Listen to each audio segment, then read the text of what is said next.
Oh man, got the tranny olive oil. That's all right.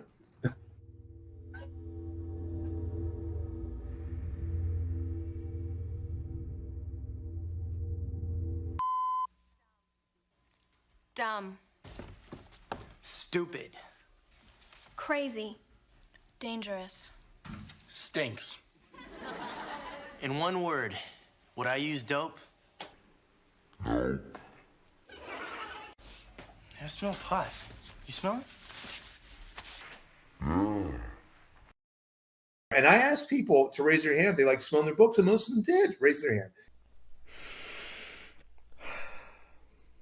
I'm a comic book sniffer.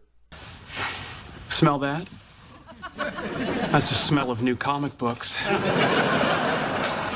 So I was glad to see that because I've been laughed at on more than one occasion for that.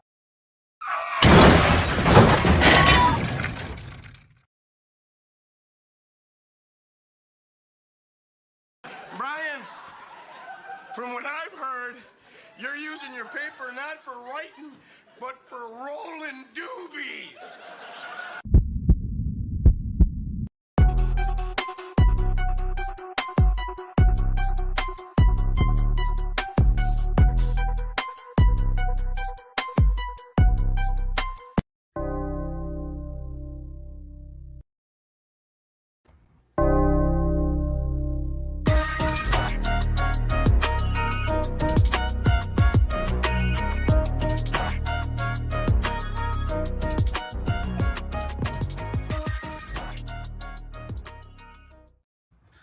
Wednesday night, ladies and gentlemen, we got a new On the Radar.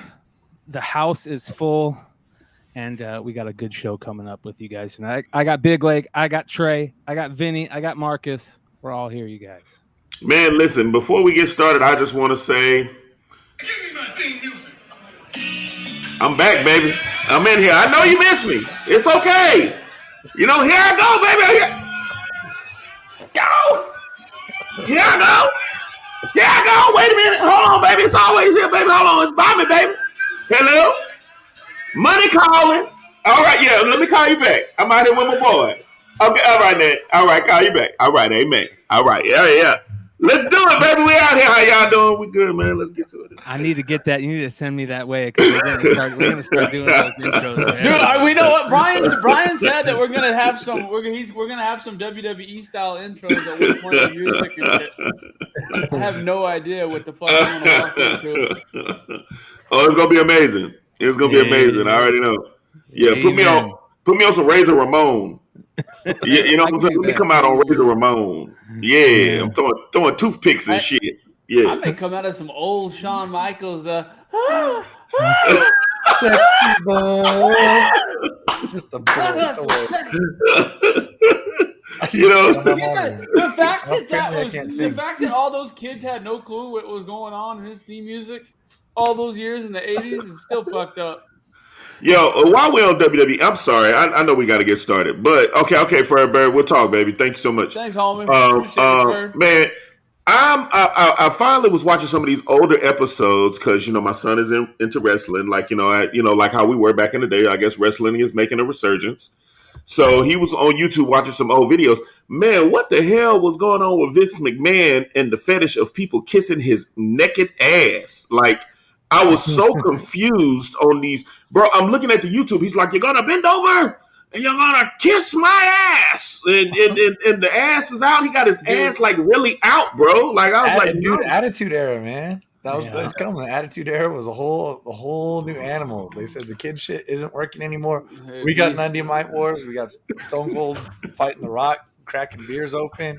Degeneration X just chop blocking everybody, and Vince McMahon's butt. Okay. He even trotted his own daughter out there, right? That's the first time she hit the stage. What about that? Nobody complained. Nobody complained. What about that one time The Rock did a rhyme about her being a hoe? Yeah, dude. Her big boobs. Yeah, dude. Yeah. He's going. The thing about Vince McMahon is he's going down hard. What about that time when Macho Man banged her while she was underage? Lame. Yeah, that's pretty And interesting. they got kicked, and then get kicked out of the WWF, and then Yeah, Triple H that's got dude. all There's pissed, and then, really that. and then he married her, found out- so he kept her. So Triple H. We found out Macho Man was after that wrestling documentary. Sean's gonna hate me on this, but I actually called him and was like, "Bro, did you watch it?" And he goes, "Yeah." And I was like, I don't know if I can like Macho Man as much as I used to. Man, So I was like, no, fuck that. He goes, he's still the same Macho Man that did a fucking elbow drop off the top of the cage. I was like, you know what? You're fucking right. He might have had some addiction problems. Who hasn't? I have. We all have. Hey, Fuck dude, it. if you had this his age, if you had the same 22-year-old living ecstasy addict, you'd have cameras too. So Macho Man was really on some if it's grass on the field, play ball kind of shit. Like that's what he was on, right? He was. Yeah. Wow, okay. There's rumors. I mean, wow, that's crazy.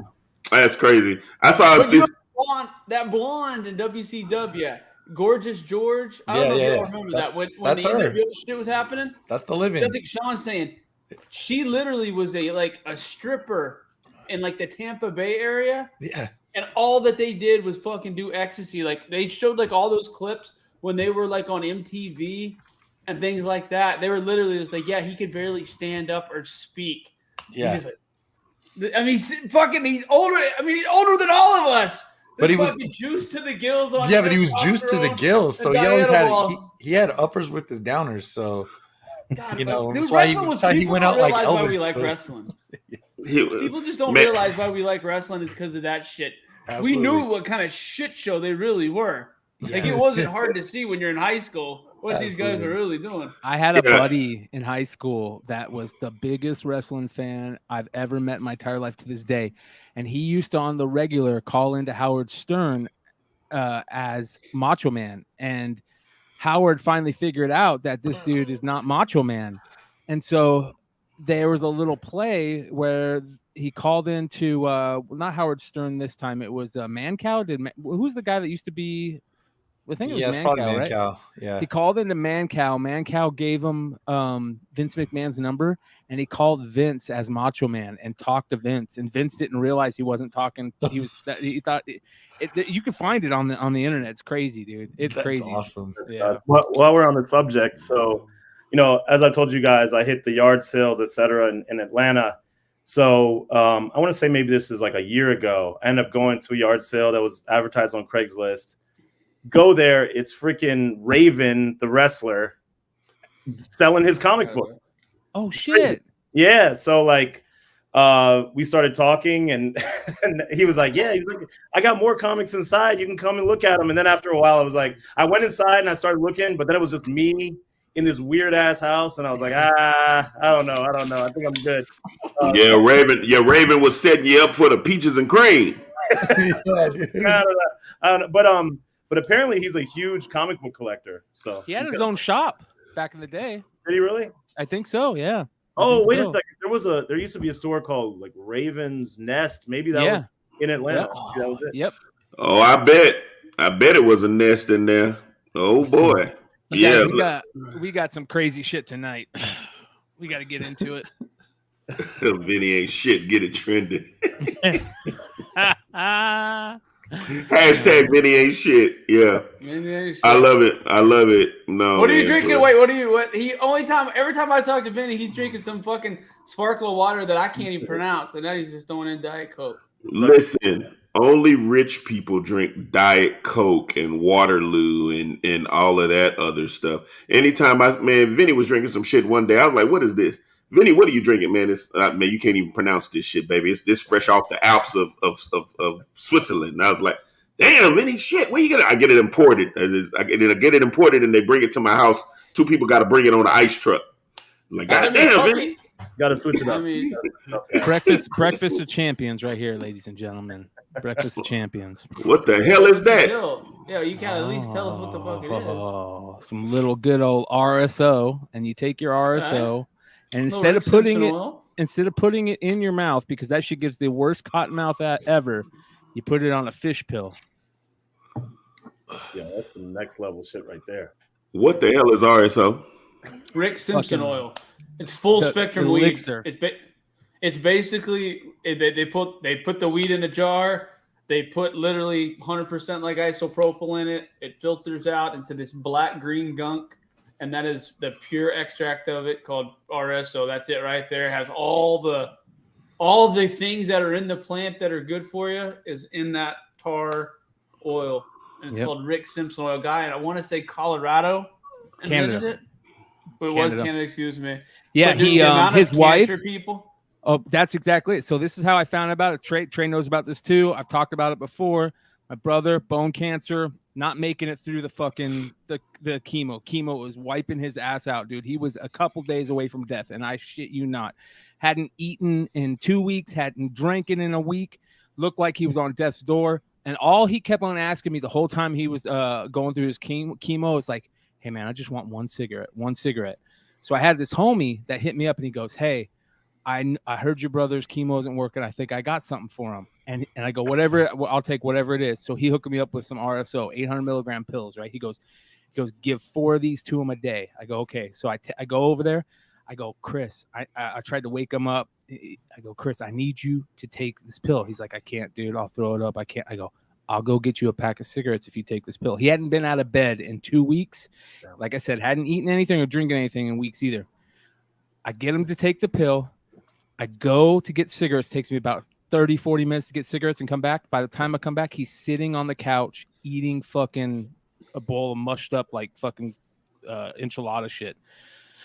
Saved his fucking life, dude. The doctor came in after 3 months of taking the Rso, shut the door, kicked out the nurses, said to me and my mom, hey, just so you guys know, the cannabis saved your son's life. I won't say it in front of any other medical person, but you guys need to know this. So Rso, baby, the elixir of life. My whole family takes it. Damn. So yeah, I get it to my dad. Yeah. Fucking A, man. You can get the shit that isn't active, right? It doesn't have THC in it, right? So if you guys are want to jump on that train a little bit easy, right? Ride that train, jump on that train without the THC. Get it, CBD only, Rick Simpson CBD only, and take it every night. It's great stuff. If you need some, Marcus, I know a guy in Houston, so hit me up. Amen. Like I said, hey. Man, I know shit about your city you don't know about. No, brother. Okay, listen, I'm in the mix. I'm down for it. I keep telling Sean, like I don't. Did you ever fuck with Joe Sway from the old CBSI days? Hispanic dude with the good hair. You're asking me? No, I know. The only person I messed with was Coy. I knew Coy. Gotcha. That was it. I knew Coy. And I knew Coy. I didn't really know Coy, but I knew Coy. Like, if that makes any sense. They would do like little swap meets in Houston. And so you probably met Josue then. Yeah, I know Josue. Yeah, I know Josue. Sean and Josue had a few fun nights in Houston. And before the show, I kept telling him, I was like, you had a little bit of fun with. You did not really get to experience Houston like you would if you went out with Marcus. I'm finna tell you. I got off your stories. I'm finna tell you one step further. Josue's kids. I didn't even know his kids were his kids. I don't even know how we figured this out, but it was I was somewhere and it was some kids there. They were doing something, and then Josue walks in the room. I'm like, bro, what you doing here? He was like, yeah, my kids are over here, and I knew the kids too. Some kind of I don't remember the story, but it was a weird thing. And then I heard Josue had moved and all of that other jazz. Is he feeling better, Big Leg? Yeah, he's doing all right. He moved. I'm not great at the geography. He said it's between there and Dallas now. So yeah, when I was in Dallas, he didn't. He wasn't. I wasn't able to meet up with him. That's how I knew him. I knew the husband of the wife. The wife got remarried, and I knew the husband. So the husband's kids were his kids, and that was the whole thing. Anyway, doesn't even matter. Yeah. Real quick, I want to give a big shout out to Major Issues for this shit, man. He hooked it up fat and sent in some really cool stuff. And Trey, I got something. He sent this to me to send to you, so this is going to be on your way to you. Oh man, he personalized awesome. it. Yeah, he personalized it to all the people that he sent them out to, and they're a lot of fun. And once you get it, you should open it on the show. So shout out to Major Issues. I'll send that out to Trey ASAP. We got a lot of stuff to talk about tonight, you guys. We've got we're gonna do some revisiting on some great old school variant unpressable action, and then we've got some video game talk. We've got the market report also. We got a lot of fun stuff to talk about. So let's get into some of the news. It's kind of cool that one of the first pieces of news tonight comes from Marcus, and it's actually pretty cool here. This Masters of the Universe what's Cryptoys? What's this? What do we got going on here? Oh shit, Sean's about to get it. Sean's about to get his NFTs in. He's about to get an NFTs. Sean's about to get an NFT. This is what you got to do to get Sean in the door. Just talk about. Oh wow. So and these aren't the Kevin Smith. These aren't the Kevin Smith fucking calamities either. No, and there's a video too, Brian. If you want to scroll down, there's a video. There's a YouTube video right there. I'll let you play it first, and then we can get into it. But it's all NFTs. Your favorite heroes and a whole new way to collect and play inside a new world of toys, games, and fun. Nice. By the way, guys, give Bryan a big shout out. He's playing injured today. He got a couple twofers that aren't feeling too good. So for him to even be trying to get through this for us tonight, give him a little round of applause, because there's no fucking way. If my teeth hurt, fuck y'all. We're not doing no podcast until my teeth aren't hurt. I promise you that. Consistency, baby. Yeah, I like absolutely. this. I love it. When people ever say you see something over at 2:30 and like you feel fine, then like one all of a sudden it's like maybe it does. It's just... So Mattel. Sean's hat looks so much. Sorry, Sean's hat. I look like I'm in like fuzzy, and Sean looks like his shit's in like 4K. And I got I spent way too much money on this camera. $100 Logitech is the right colors in the room. But I've had right colors in the room. So speaking of these, so Mattel and Cryptoys, which is like an NFT toy company, have come together, and this is more of like Mattel jumping into the metaverse, right? And what they're doing, they're celebrating the Masters of the Universe franchise, celebrating its 40th anniversary.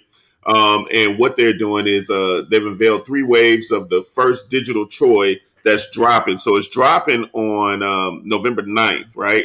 Spanning from this November to January 2023, Cryptoys is going to bring Masters of the Universe favorite characters to the metaverse with 12 limited edition digital action figures. And, the way that it's going to work is that it kind of works like if you've been doing the Funko joints. You get like the little pack. The pack opens up, and then you get like a set of whatever. You get a one-on-one, an uncommon, a rare. Kind of like the same way for the people that's been on the Discord. If you got the bat cowl, you get like a rare bat cowl, uncommon. Or if you got the Harley joint that we were talking about through NFT with the DC Universe. It works the same way: uncommon, common, rare, ultra rare, the whole 9 and 10. So look for these to be a thing. I would try to jump on these early, simply because if Mattel is jumping on, we always love Jesus, no matter what. Why? If Mattel is jumping on with Masters of the Universe, then it's just a matter of time before you start to see other properties. I.e., they're already starting to work with Barbie. They're already starting to work on some of these other things. So with these toys living on the blockchain, then you're now like on the front line of getting shit before it really starts to break to the masses. So that's my goal, to kind of break that down and talk about that. Is this the first Mattel release as an NFT? For Mattel, no. But for Masters of the Universe, yes. For Masters of the Universe and Cryptoys, yes. Okay. So this is going to be that. Yeah, absolutely. I would jump all over this in a heartbeat. Yeah. Has anybody actually gone back and watched this TV show again? Like, it's terrible. Don't watch it. It's amazing, dude. That's the only. No. The original's good. I thought you were talking about the Kevin Smith one. I don't know, man. I watched the show. Fuck that. We don't discuss that. I like the Kevin Smith one, the original one, man. I lay in bed and I turn it on, man. I wasn't even high, and I felt high watching the original Masters of the Universe cartoons. I was like, what is actually happening here? Once you realize he doesn't punch anybody and just throws them, It's like, whoa. First of all, if we want to touch Masters of the Universe, I really don't want to touch it, but I'm gonna touch it and I'm gonna give you my thoughts on this. First of all, look at He-Man. Just pause right there, Brian. Don't move. Look at He-Man. The man got on a chest plate, some S&M type shit. Then he got on a fluffy thong and a bob haircut. Like, what the fuck is he got a pepperoni pizza sword though? Man, listen, pepperoni cheese hair. But first of all, if you ever listen to the when you go into the original He-Man, he said fabulous powers were given to me the day I held aloft my magic sword.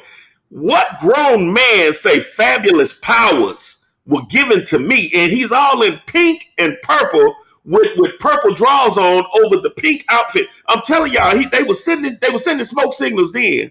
You know what I'm saying? Amen. But we love He-Man. I mean, you know, it is what it is. I mean, He-Man, Battle Cat, Skeletor. You know what I mean? Like, you know, it was what it was. It was beautiful. I mean, it was a time we were childlike. You know, we didn't know what we were looking at. But if you go back and get to it, it's kind of was what it was. Are you a super big He-Man fan, Big Leg? Yeah. Big Leg, Yes. yeah. I got it everywhere. I was In that case, all you see is giant Skeletors and can't even see it all. Like the Shogun Skeletors, stuff like that. One's on the shelf. Like, yeah. It's just been fun collecting them, collecting the comics. Collecting the comics have been difficult. Our friend Martian Manhunter, man, just got like one of the rarest comics that I totally missed the eBay auction for because I've never seen. I've been hunting it for years and years and years.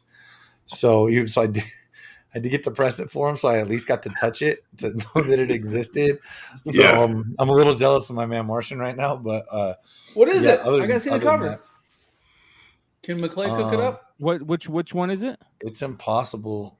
If you can look up Martian Manhunter's IG. they don't even really have it on there. I can try to it's actually up right now because there's comment. Now I can't believe all this Kevin Smith dick sucking going on in the comments. He hasn't done anything good in 10 years. Did he do some stuff good 10 years ago? Yes, sir, he did. I've never what? No fuck. I just DM'd you on IG. Yeah, that. Oh, that the is museum nice. edition. It's literally impossible. They say there might be 50. Dream Halloween 2002. It's 20 years old. It's the only one on census. One submitted. And dude, not only that. So this guy Chaos Calum that's in there too. You see our little banter in there. Not that that's important, but he's a big collector also. So like when we find rare shit, all of us are like happy to see what's up, to see what's on there. So this just didn't exist, and he finally found. I finally picked a week not to check my eBay search. And I hate that, bro. I don't know who would have ended up with it, but I would have bid. Let's 10 times what he paid, probably just oh fuck it, I got it. You get like that would have been it. It took me long enough to find a Dream Halloween, the Rise of the Snake Men, but you know a few of those have made it to light, so we've seen them before. I've pressed some. I probably got a couple now, but that took long enough. But this just doesn't exist, man. I love Maddie. What sucks is there's a Dream Halloween series, so that, like, you get search results all the time, and you can't really take that out. Obviously, he had to do a printout from He-Man.org to send with the CGC order to get it on the census. So yeah, wow. that was rough. That's insane. You know when so cover price says, how have we never seen this before, dude? That's I mean, we know the owner. That's Matt DeVoe commenting. He's one of the biggest other like He-Man comic aficionados. Yeah, aficionados that you want to say. So we've been on the He-Man stuff, like the giant Shogun Skeletor up there. You can't see it because of the light. I could bring it up here if you wanted, like that. I had no idea the Faker cover is doing what it's doing. Bro, Joe I is need looking to find for the that Faker cover. I need that. Joe sent me a photo of one. Big Leg told me, honest to God, we were drunk in his fucking was that a house or I don't know, his house in fucking Santa Monica. It was an apartment, dude. I did not have a house in Santa Monica. Whatever the fuck that was. That's my man. He collects rare stuff and a lot of He-Man stuff. So he showed me this Faker variant, and I ended up buying one. I guess it was a Graham Crackers exclusive, or something. But they're $600-700 raw right now. Yep. Yeah. What? One just sold raw for $5.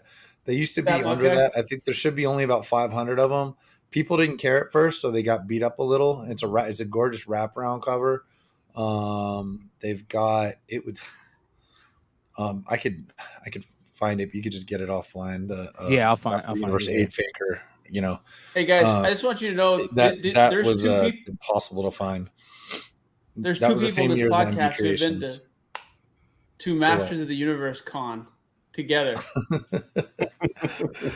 It sucked so bad, but it was fun at the same time.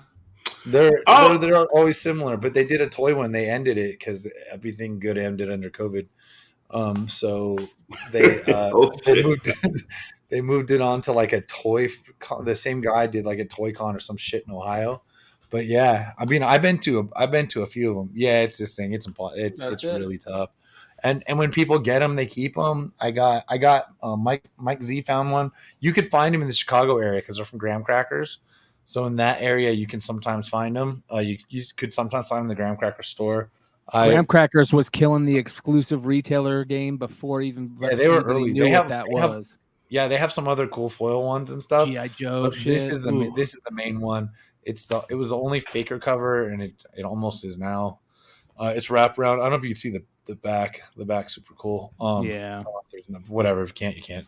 But so yeah, and it's tough. It's like it's not what I'd call glossy, but it's slick, if that makes sense.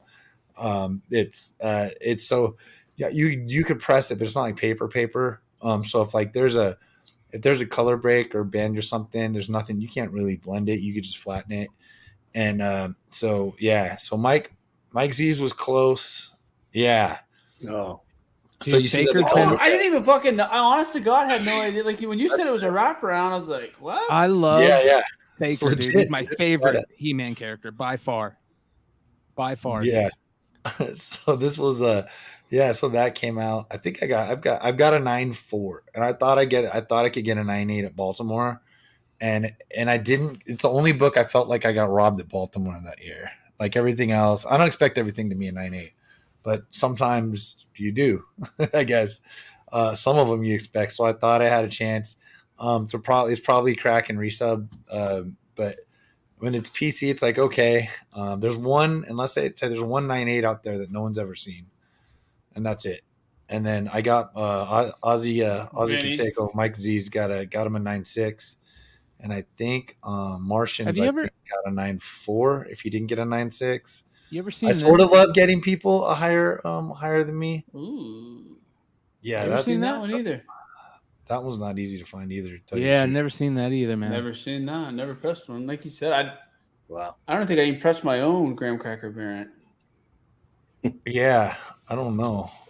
When did Faker first appear? I don't know what that is. Is that a real cover? It might be a fan cover. It could be one that I just have in the sets and I haven't pulled out because I've got the Motu boxes. I just keep. I've got insane. I got probably 40 Masters of the Universe. How fucking dumb were we in the 80s, though? Honestly, guys, how fucking dumb were we in the 80s to buy these fucking recolored shit? I mean, they literally took no effort at all. They're like, all right, these dumb motherfuckers, we're going to paint this guy blue, give him some orange hair and an orange vest, and charge our parents $7.49 and call him Faker. And our dumb asses were running to fucking TG&Y, Venture, everywhere else to get this shit. Golly. Yeah, dude. I want to own a Faker at some point with the sticker. I know you picked up one, Sean, not too long ago, if I'm not mistaken. Right? Which one? You did. That? Yeah. Yeah, I've got it. I've got with sticker full like complete, but obviously it's got the sticker out of the package. Probably a year ago. Yeah. Did you have the comic, Sean? It didn't. The mini comic? I don't think so. I might have it. Do you guys want to hear something crazy? So, Bruce Timm, the famous Bruce Timm, got his start in He-Man mini comics. The very first ever Bruce Timm published artwork is in a He-Man mini comic. Get out of here! That's crazy. Yep. I didn't realize that. I was at another yard sale once, and I ended up buying a stack of those comics. Somebody was just selling them, probably about 10 of them. Yeah, I actually have it within arm's reach. At some point, I'll go grab it and show you guys. But yeah, man, this is. Did they say how much these were going to be? These the NFT things were going to be? Have they mentioned it? No, they haven't. Well, I think it may be on there, but they haven't made like the official announcement because it's next month. But I know that as we get closer to it, I'll bring it back up and bring it around. That's pretty cool, man. Yeah, we're definitely gonna have to keep an eye on that. All right, here's another interesting one.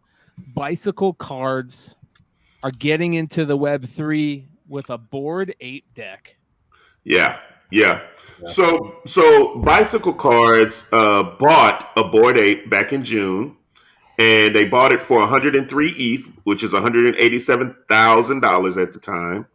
And what they're doing, they will be launching their inaugural Bored Ape deck of cards sometime next year, but it's going to feature Bored Ape number 1227. That's right, number 1227, because it had a Joker. If you look at it, I don't know if you have it up, B. If you Full look at Metal it, jacket, right? Yeah, and it has a Joker card right there in the helmet. That's awesome. Yeah, so and it goes back to what we were saying before. Like when you get NFTs, most of the time you want to get ones that have where you have the IP, where you own the IP, right? Because if you own the IP, then you could put it on shirts, mugs, glasses, drawers, socks, whatever. So Bicycle, when they bought the Bored Ape, you buy the IP rights. So and Vinny can get into what IP rights are. With that being said, they can plaster it everywhere because they own the right to plaster it. So now they're going to make money off of it, off of the Bored Ape. I think it's really neat. I think it's pretty cool. Bicycle, a company like Bicycle who's been around since 1880, jumping into the metaverse and NFTs and that whole 9 to 10. I think that's kind of neat. It would be cool to look into people that collect original playing cards from like that time period, like the Jokers, what they look like, shit like that, Yeah. And I think somewhere some of that shit goes for money, like old Bicycle playing cards, like old Jokers and all that shit. Yeah, that's a thing. So, so guys, one of these days I'm going to get into this, but Nintendo actually started as a playing card company, so I'm going to do a deep dive on that one of these days. But that's where That's where everything started. Nintendo. That's cool. That's cool. And just real quick, as we mentioned, Marcus and I have mentioned before, the a lot of the NFTs, not all of them, but some of them, like the Bored Apes, etc. When you buy them, you actually have the rights to do whatever with them. So, for example, Complex Con last year, I saw 2 different hoodies with 2 different Bored Apes that people just licensed and they put out apparel. There was a TV show that's being developed that is using the image or likeness of one of the Bored Apes that's owned by the creator. So these are things that you can do when you own a lot of these, I guess, kind of like the blue chip NFTs, but more and more of the recent releases are giving you the IP rights whenever you buy them. So it's pretty cool. And to piggyback on that, like, let's say Big Leg, since you're new to the show, I'm gonna pick on you today. I love you, brother. Come on in and let's have a party. So you have if Big Leg has a Bored Ape, and his Bored Ape is he owns the IP rights to it. So let's say Big Leg comes out with a T-shirt. We start going around doing on the radar traveling party, right? Big Leg has merch. So his merch is the Bored Ape, and it says Big Leg under the bottom of it. He can do that well within the right, and you will find people that will come and buy this shirt just because they want to have the Bored Ape that Big Leg owns. You will find that because people, they're collecting the Bored Ape, not necessarily who owns the ape. So that's how people are making money. Snoop has a Bored Ape, Eminem has a Bored Ape. So if you saw the MTV Video Music Awards, they played in the metaverse. And if you go see any of Snoop's shows as of late, he brings his Bored Ape out on stage. He did a whole little Chuck E. Cheese kind of character with him where the guy, somebody jumps into an outfit and goes on stage and smokes weed and all that shit. It's incredible. Is this a good time for us to announce Big Leg's fucking OnlyFans? Is it?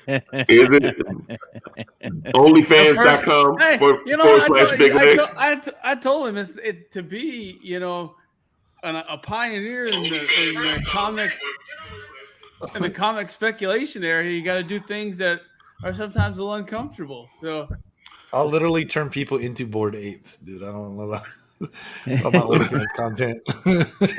I guarantee there's some girls that want to see you press. They want to see you press some books naked and shit. He's sitting there, damn ding-a-ling, hanging out while he's pressing comics. I love it. That's amazing.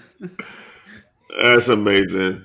Yeah. So jumping into Beeple, right? If you notice, Beeple was the first guy when all this NFT shit started happening. Beeple was the first guy that sold an NFT for like $69 million. $69 million. He sold something.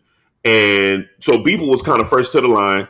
And now what he's doing is he's creating a whole space. It's going to be a gallery, a museum, and a couple other places where you can have shit at in South Carolina. So he said now's the time for him, Parse, to build while Web3 is building. And this is going to be a place where, you can house all your shit. You want to do events and anything else, all the other shit that he has going on, because Beeple's kind of like, the NFT Banksy. So, a lot of the shit that he does tends to sell for a whole lot of fucking money. So he's T'Challa trending. Yeah, that dude is a fucking badass. Every week I get fucking so distracted by the trending topic. It's in Brian's Twitter feed. Like, why is T'Challa trending? Probably because that movie's been getting ready to come out. Yeah, it's probably some Black Panther shit. I mean, I know they just announced Killmonger's going to be in the movie too, which we already knew, but they announced that. Well, Beeple is very interesting, man. It's the Rogan is where I first got introduced to him.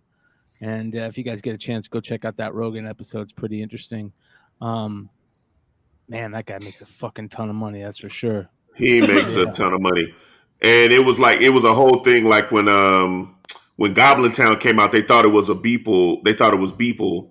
And that's when it shot up like stupid money. And a lot of things that we're into. And what I want to get to probably next week is bring somebody on with an NFT, with a very promising NFT called A Kid Called Beast.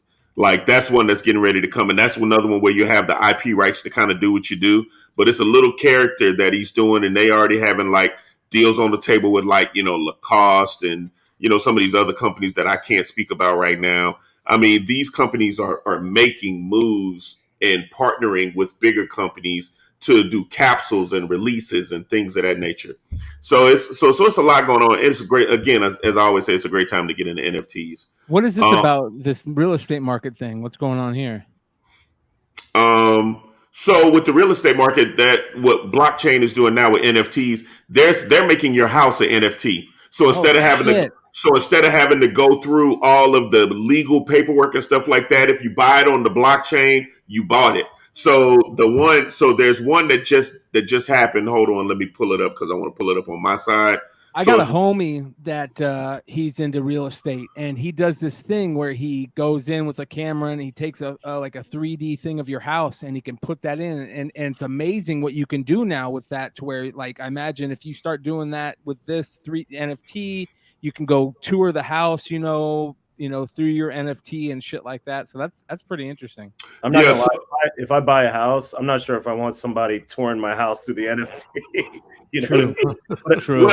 Well, I think it's this, right? So like in context of what we're talking about with this company called Proppy, who first sold what they're calling a tokenized home in early February. It sold for 210 ETH, roughly $653,000 at the time of sale. So instead of going through all the paperwork that you have to go through in purchasing a house, you buy the NFT, you have bought the house. And the house in and of itself is, let me see, I want to say it is a 4-bedroom estate situated in an exclusive neighborhood, Charming Gulfport. So you click on the NFT and then it takes you through all the shit of the house. 5-bedroom, 3.5 bath, 7,000 square feet. So you actually get the house. Yeah, you get the house.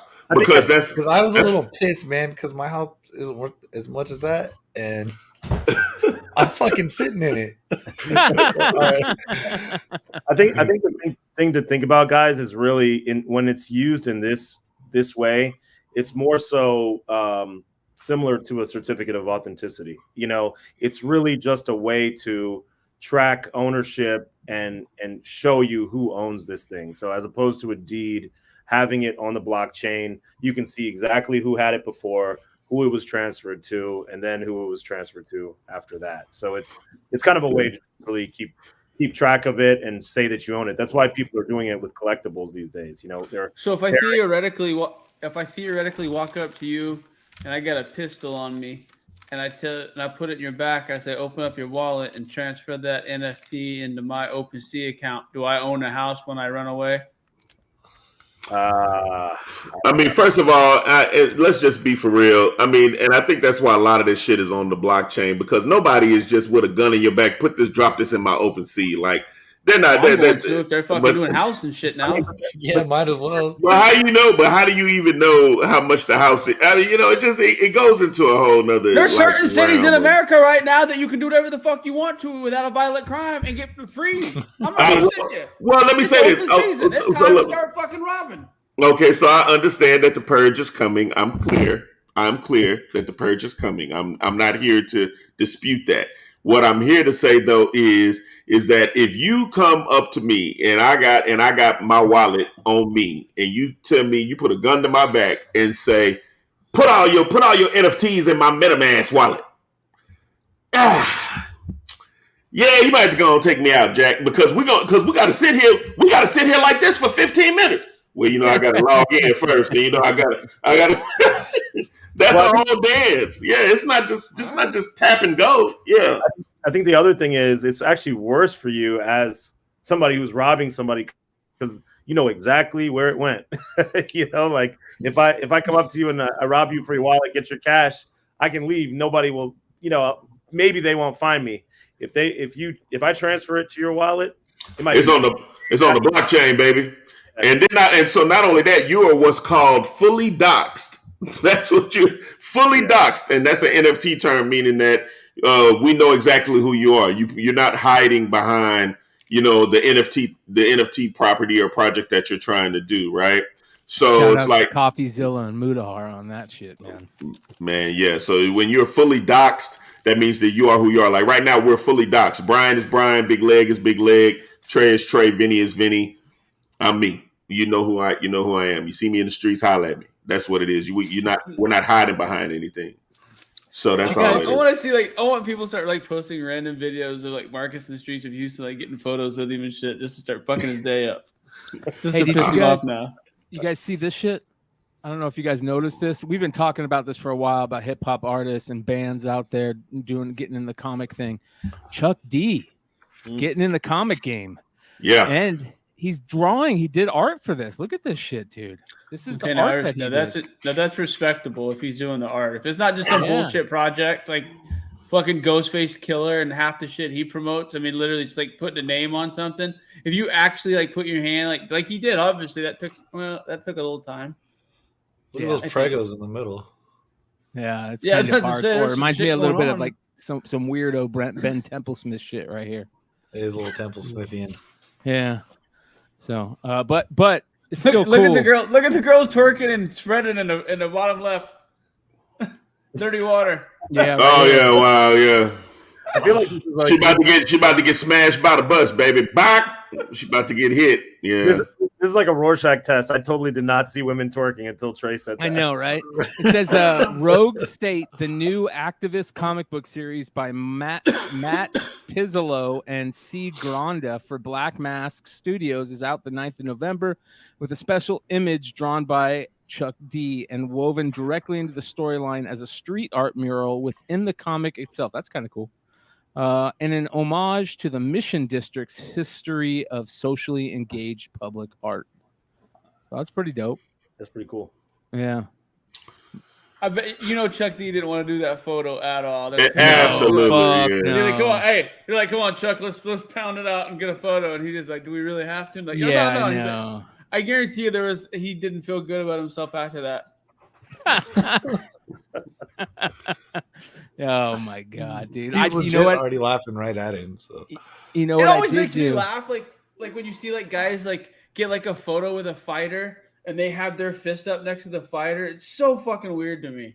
That's a very uncomfortable picture that he's having. Matt is having a great time. Chuck D is like, what in the absolute hell? What are they getting ready to form? Yeah, Wonder Twin powers activate.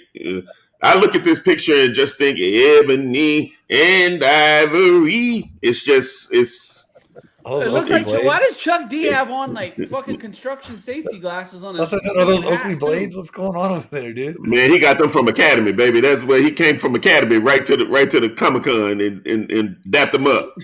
That's what happened.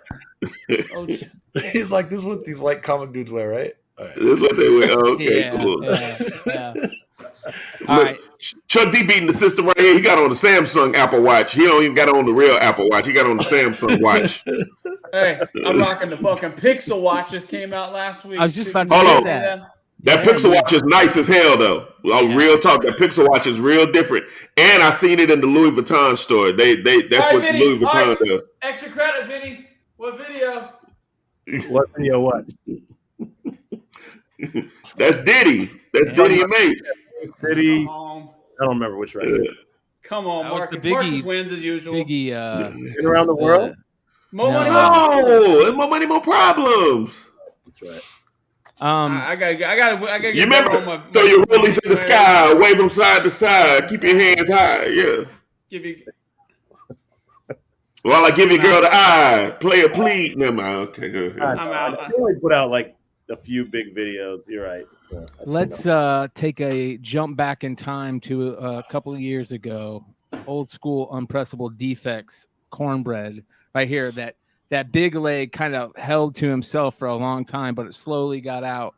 That being the Popeye variants, the famous Popeye variants. Well, And Leg says, "Hey man, we got to talk about this Kickstarter that I didn't even know about. Which, if you guys want to get in on this, you got 86 minutes to get in on this shit." you got an hour and a half. And if anybody knew the shit that we didn't tell people about just trying to do some stuff. So yeah, well, I saw this going up, and I just thought I'd bring it back. I know a lot of people didn't pay attention when this was going on and stuff like that. So E.C. Seeger basically created Popeye as 1929 or something like that. Move on. Bud Sagendorf was doing a lot of this stuff. Started taking over kind of as an assistant. They kind of popularized what Popeye was as we knew him. So back in 2012, IDW started doing this stuff. So some of the stuff that you see on here, basically they're kind of making a book about a bunch of these variants. So I was just quick gonna show you some of the books, talk about some of the stuff that they have on here. If you're up on the if you're interested in doing this, I bought a book, but I don't have skin in the game as far as this goes. But because I did the set, it took me a while to collect this set right here. So I've got they started off with number 13. I think maybe if you 13 was so Mary Fleener did this. The cool thing is, so they put so everything's gonna say Bob Sagendorf, but it's gonna say variant cover by Mary Fleener. She's sort of What LA. was the ratio on them?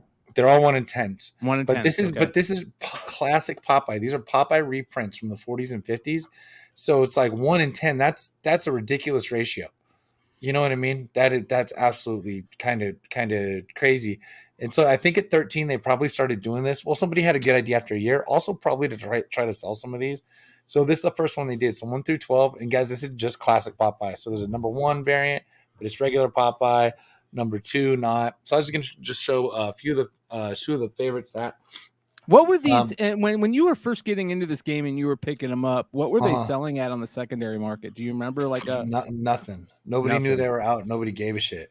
And I think I got 65. I think I got 65 on that. The one, and I think that was one that's the one that you did share with us. I don't even know how I found out about that one, but I have that one graded. I have that one upstairs graded. Those ones got. So that's my favorite, second favorite. This for sure. This is Pedro Vargas. This one for sure. But I'm a Big Daddy Roth collector. Wow. Rat Pink, stuff like that. So this one I've got to. This one is tough to find. Some of these are super tough to find a lot because the better covers are tougher to find. Big surprise because people went with them all. So this is 15. They went from 13 to 65 and they missed about 15 of them. I think I pulled 10 or 12 to show you guys.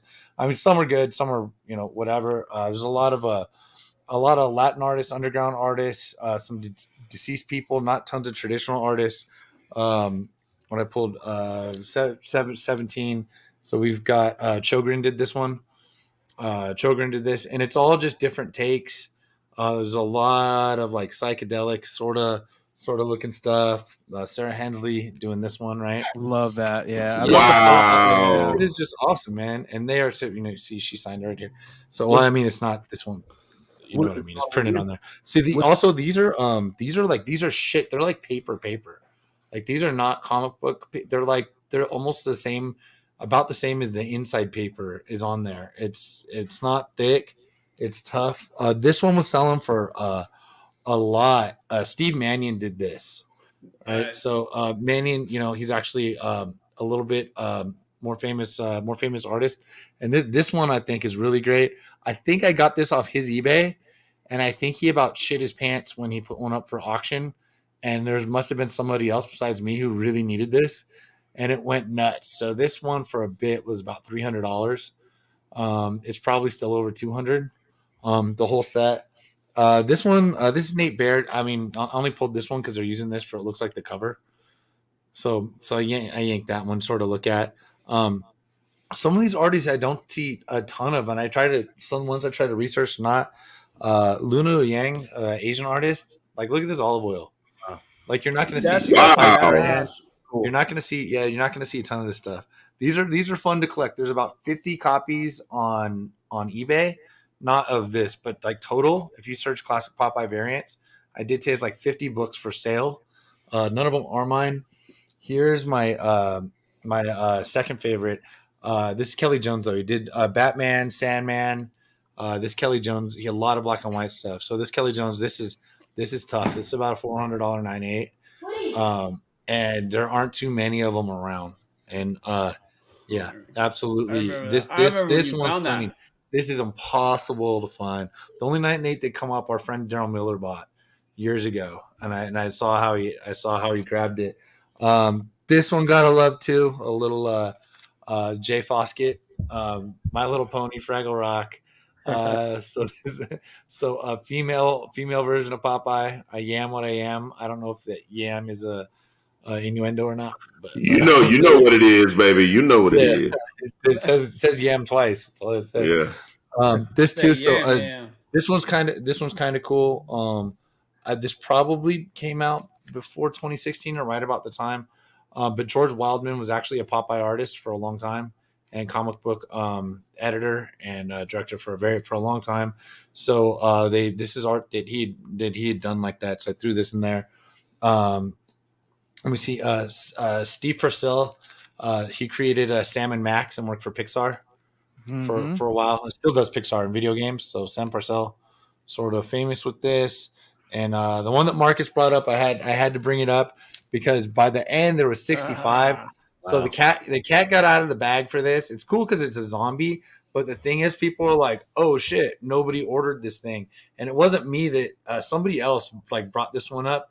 Dude, I didn't want to. This was about 200 or 300 out of the gate, and it was like I ended up trading this guy Ray Niederhausen for this actually, and so this one came up out of the gate at that much. And some of these, yeah, you just can't get them.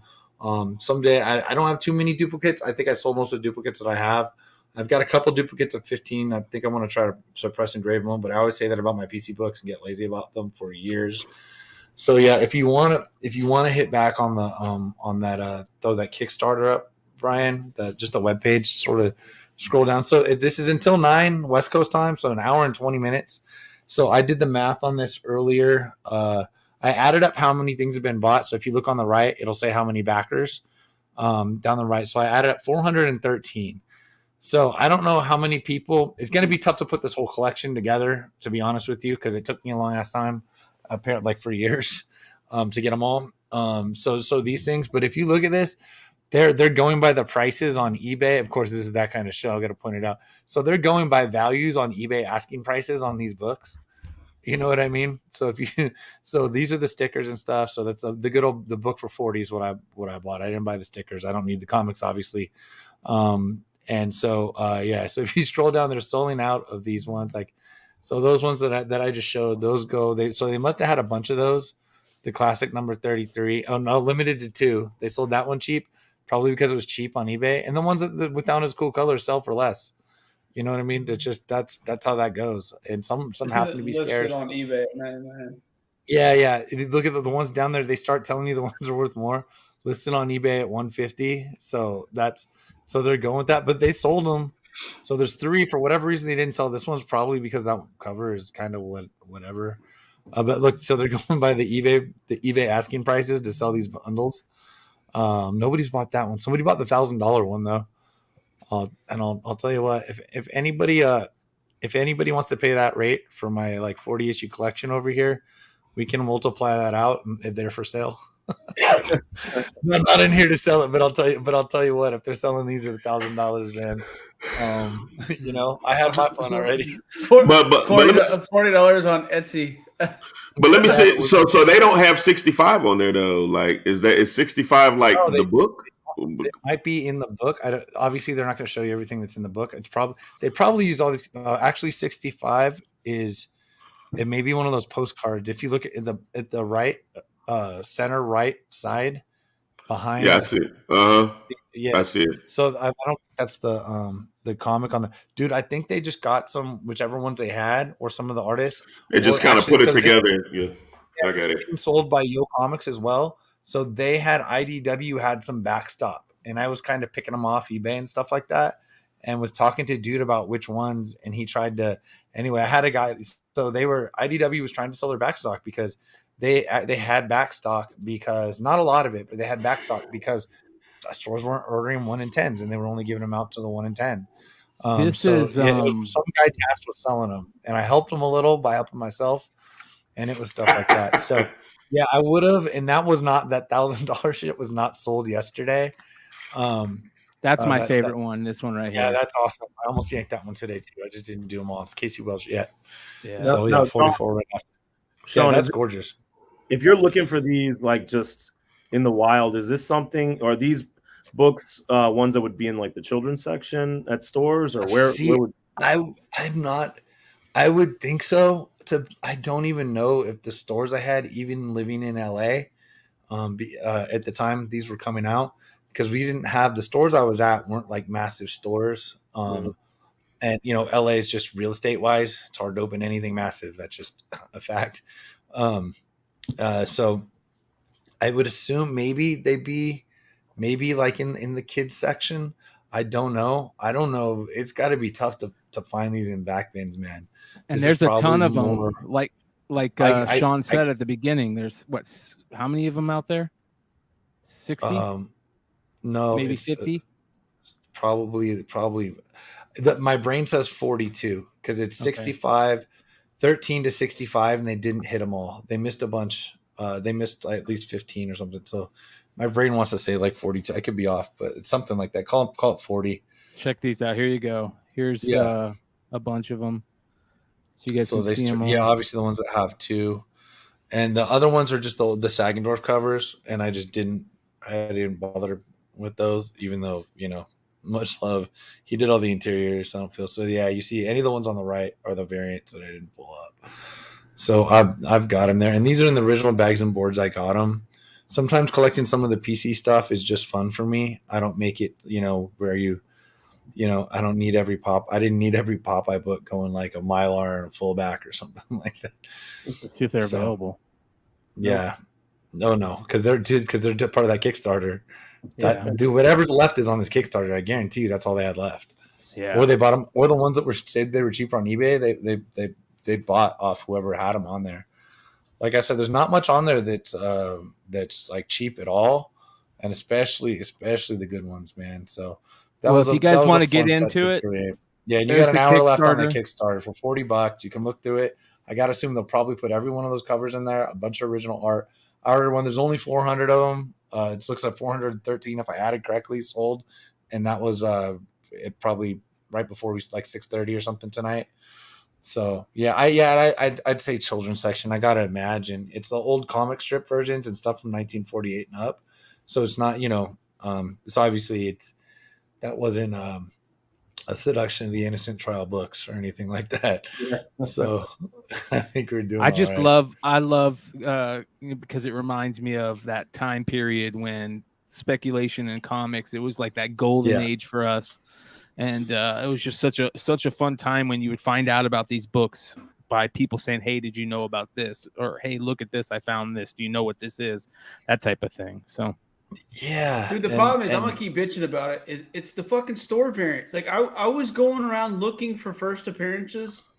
You know, this is one of my go-tos. I don't know how you guys do it, but if I'm looking for a book, the very first place I go to is my comic shop, because I believe, in my opinion, they have the best database as far as covers. They'll tell you store variants, and they'll let you know what the actual store variants or the ratio variants are.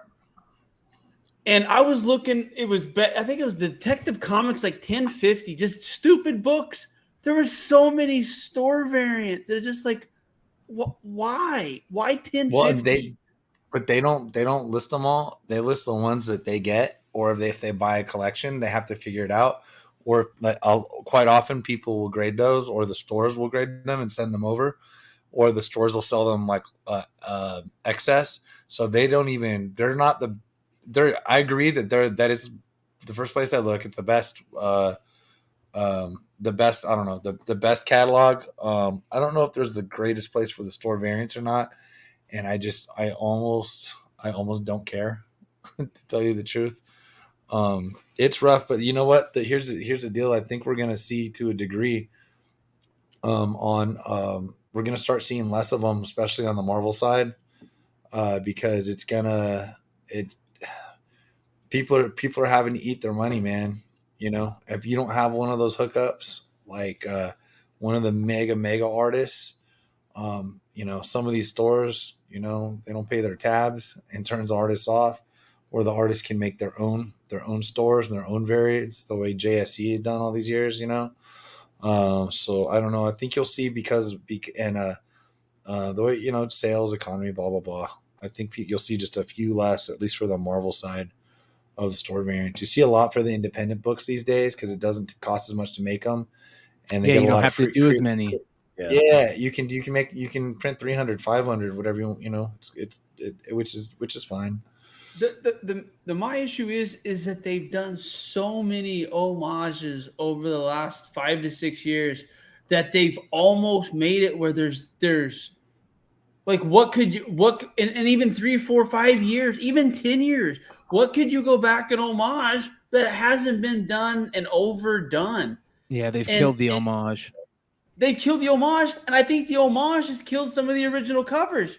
Mm-hmm. Legion Lost 23 books like that. The Batman Superman 4 German edition. I mean, there's 10 books that I can name you that was a difficult image to get. Like, the cover was hard to get, and they've set between the Turner stores and all the other stores and stores variants. They saturated all these cool covers to the point that they're not as cool as they fucking used to be. There's no exclusivity. There's no rarity.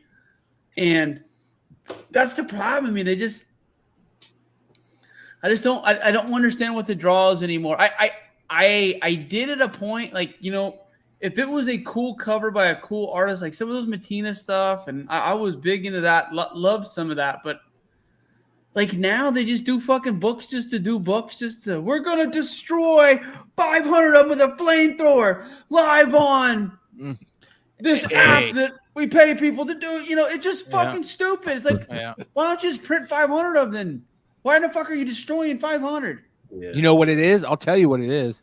It's because these printers, it's really hard to change from what they've been doing all these years, right? They got it set up, and Marvel and DC don't own their own printers. So they're going to printers, and they have to deal with these printers, and that you can't just print a couple because, you know, you got to change everything.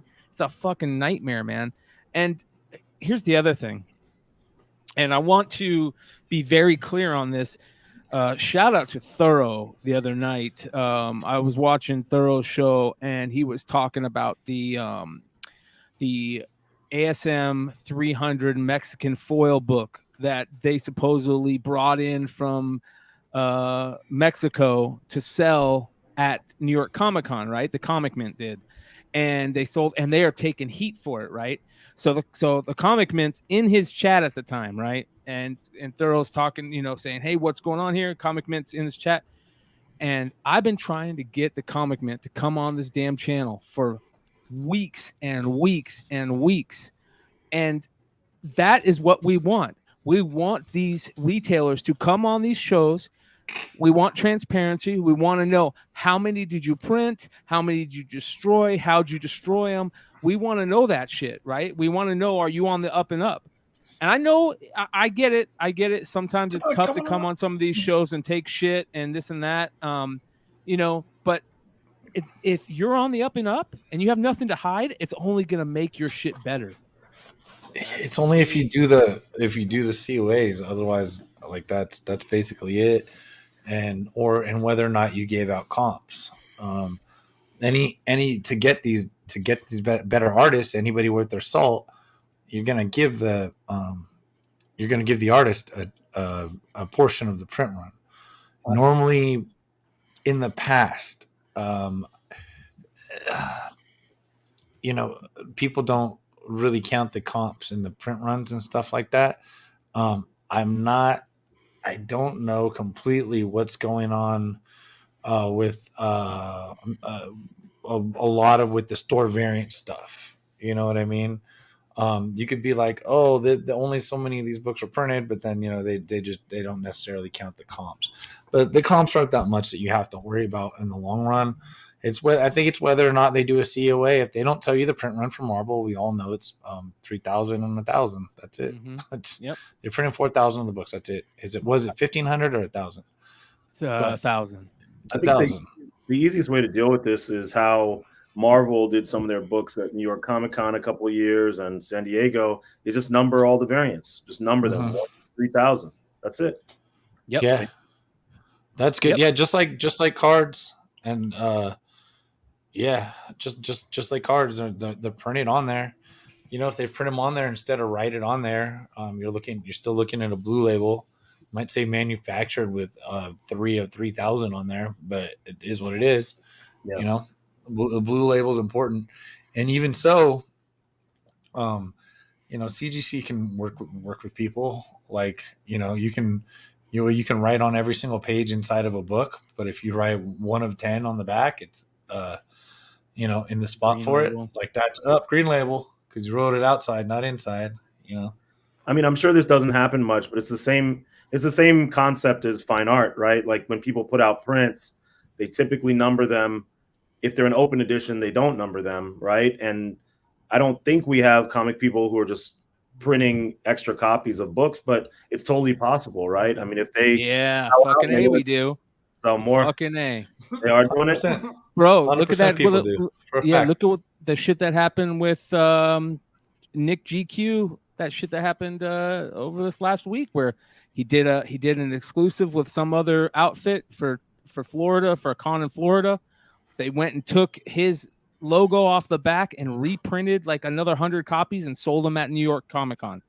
That's the type of shit that's going. Yeah, bro. It is a man. It's some evil shit out there. It's some evil shit out there. That's pretty brutal. I saw he had some bullshit going down. I didn't try to get to the bottom of it though. And that motherfucker's fighting fucking cancer. He's going getting chemo multiple times a week.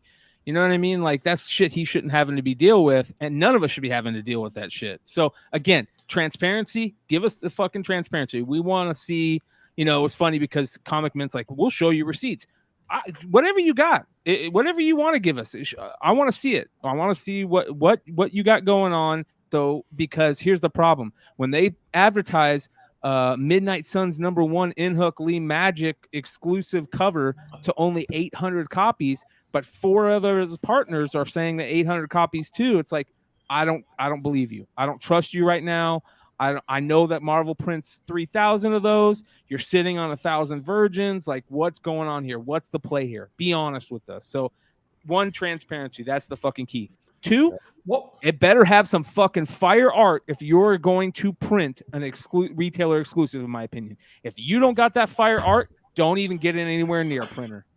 Yeah, and what sucks is Marvel can they can pull your artist after you've already got to the point of where you thought, you were all set. You end up with maybe not the artist you wanted. If you're trying to do a cover, you think you're going to get a character. Yeah, people steal your artist. You think you're going to get a character that you think you're going to get a character that you don't end up getting on the cover, which means that you just might have spent 20 grand on some shit you're sitting on. Like it takes some shit to like, it takes money, sales, time, like to be able to do that stuff for Marvel anyway.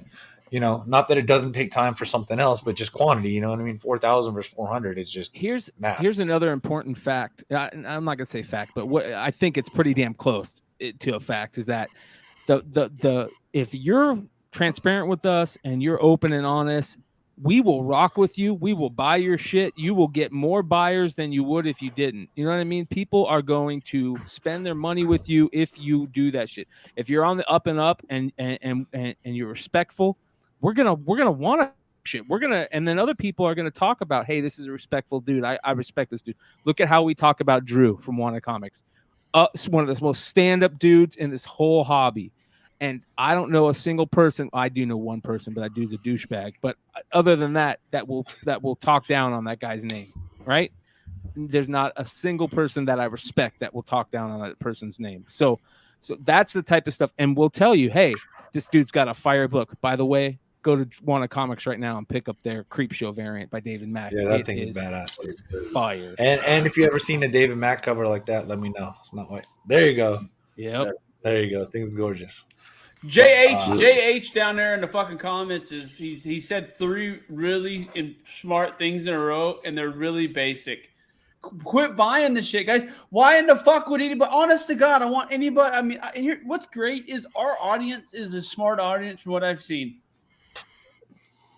Now, as far as like buying and selling shit, our audience seems to be very intelligent. Yeah. Politically, another story, but it's a joke. It's a joke. It's a joke. That's why I laughed. Yeah. It's a joke. Yeah. Well, look, man. Yeah. Shout out to what Hive I'm saying also. is that I don't think our people are buying these store variants. We're buying good books, like you said. If there's a good book that makes sense, we'll buy them. But why in the fuck would anybody buy a Hispanic ASM 300 30 years after the fact? You shouldn't buy a 300 homage after Larry killed the 300 homage. When Archie was people don't remember the ghost variants. When Archie started jumping through the 300 hoop, it's done. The amount of shit that was done in that window, like, you know what I'm talking about, Sean? Yeah, I do. What was it? Was it called the ghost variant? Yeah. Yes. Yeah. He did be, and he was sort of a Phantom variant. Yeah. Sort of a pioneer with that stuff. He did kill it with 300s, but people forget that, and that's clear now. I'll be honest, I'm just selective. I'll support the few sellers. I don't say few, like there's plenty I respect, but the few that I'm close to that people's phone numbers I have and shit, those they'll get my support. Bird City Comics is another one. Yeah, Bird City for sure. We just said Hive. Hive's our people, dude. Hive's John and James are my people. All right, Drew, I got a question, of course, though. but like I will buy what comes out that looks amazing. I will just go for it. If they go some brand new, and I don't care what company it is. If they go with some, I almost don't care. Like 90% of the time, I don't care. They come with just some crazy, beautiful art from beautiful artists, and I go, "Oh shit, that's gonna sell out." I've always had a pretty decent eye for that stuff. And then if I feel like I think I'm gonna have the time and the wherewithal to flip that, shit, I'll buy them. And I buy a few if I feel like grading them, I grade them, and generally will do well. But I am beyond selective. I'm especially when it comes to Marvel. I'm really, really, really selective, or something that somehow looks new. You know what I mean? There's been some good stuff in the last couple of years, and I don't think I didn't miss on any of them. To be honest, don't get me wrong, I did that a lot less than a whole lot of people. A whole lot of people on these boards talking about which ones are going to buy, which is the cover, which are going to have a new appearance. I'm buying a lot less than them. That's why I'm saying I don't miss, because I don't buy that many. I'm real selective.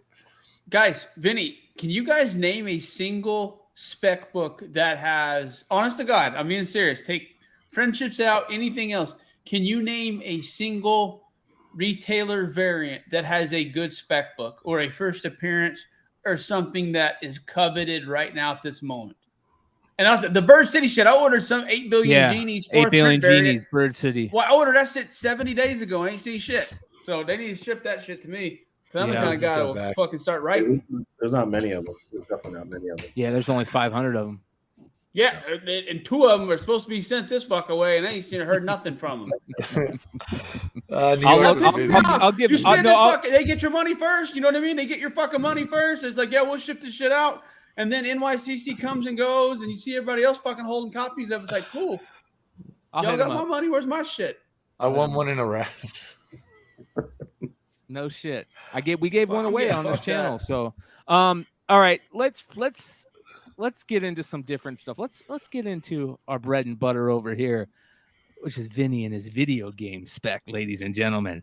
We got some video game talk to get into tonight. Vinny, what do you got going here? Top 15, is this of all time? Yeah, so what if you all remember from a few weeks ago, we went over like the top 50 grossing video games, right? Like properties, right? So when I entered video game collecting, it was the end of 2020.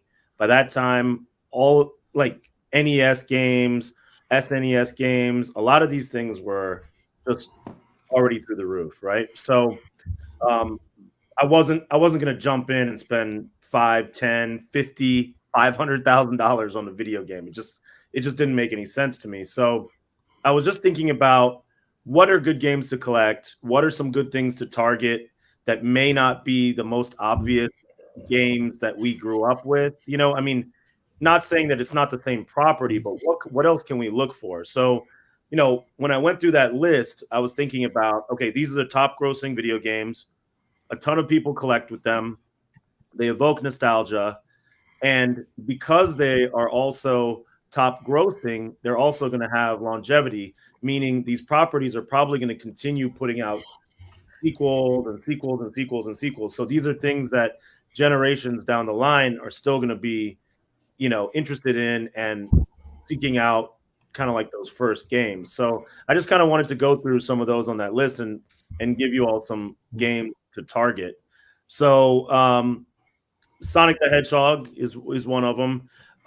This was released actually. So Sega wanted a mascot that could go against Mario, right? And Mario came out in Japan first.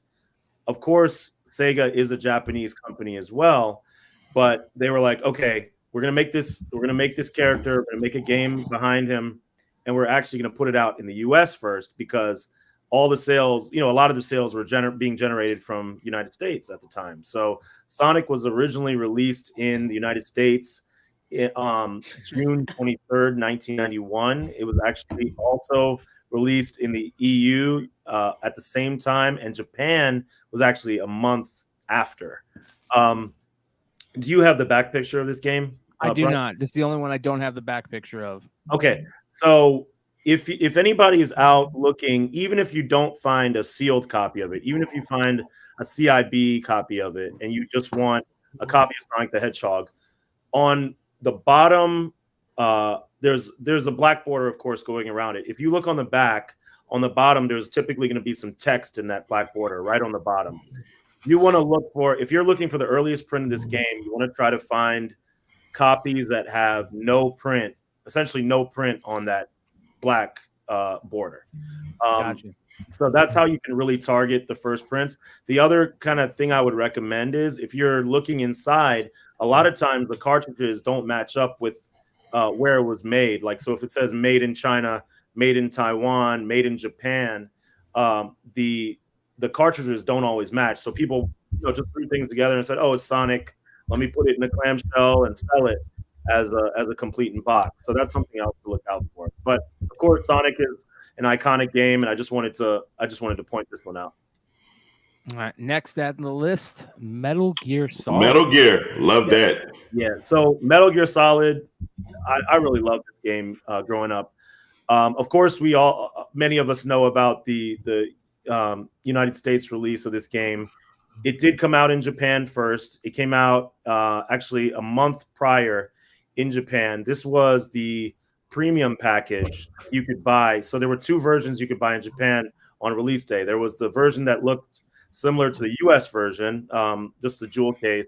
And there was this premium package that came with like some dog tags. It came with a T-shirt, just a bunch of like collectible stuff. And these were not sealed, but again, it was one of those things where if you look along the edges, you can tell if it was open or not. Now, what I didn't send Bryan a picture of was the gold version of this. So there's actually a gold premium package that was a special shareholder edition that they sent out before the retail release to the shareholders of Konami. So that if you all are looking for like the real first game, of Metal Gear Solid, look for that. And along with it, there was like a little certificate that kind of said, okay, this is for stockholders. So for it to be complete, you have to also have that little certificate with it.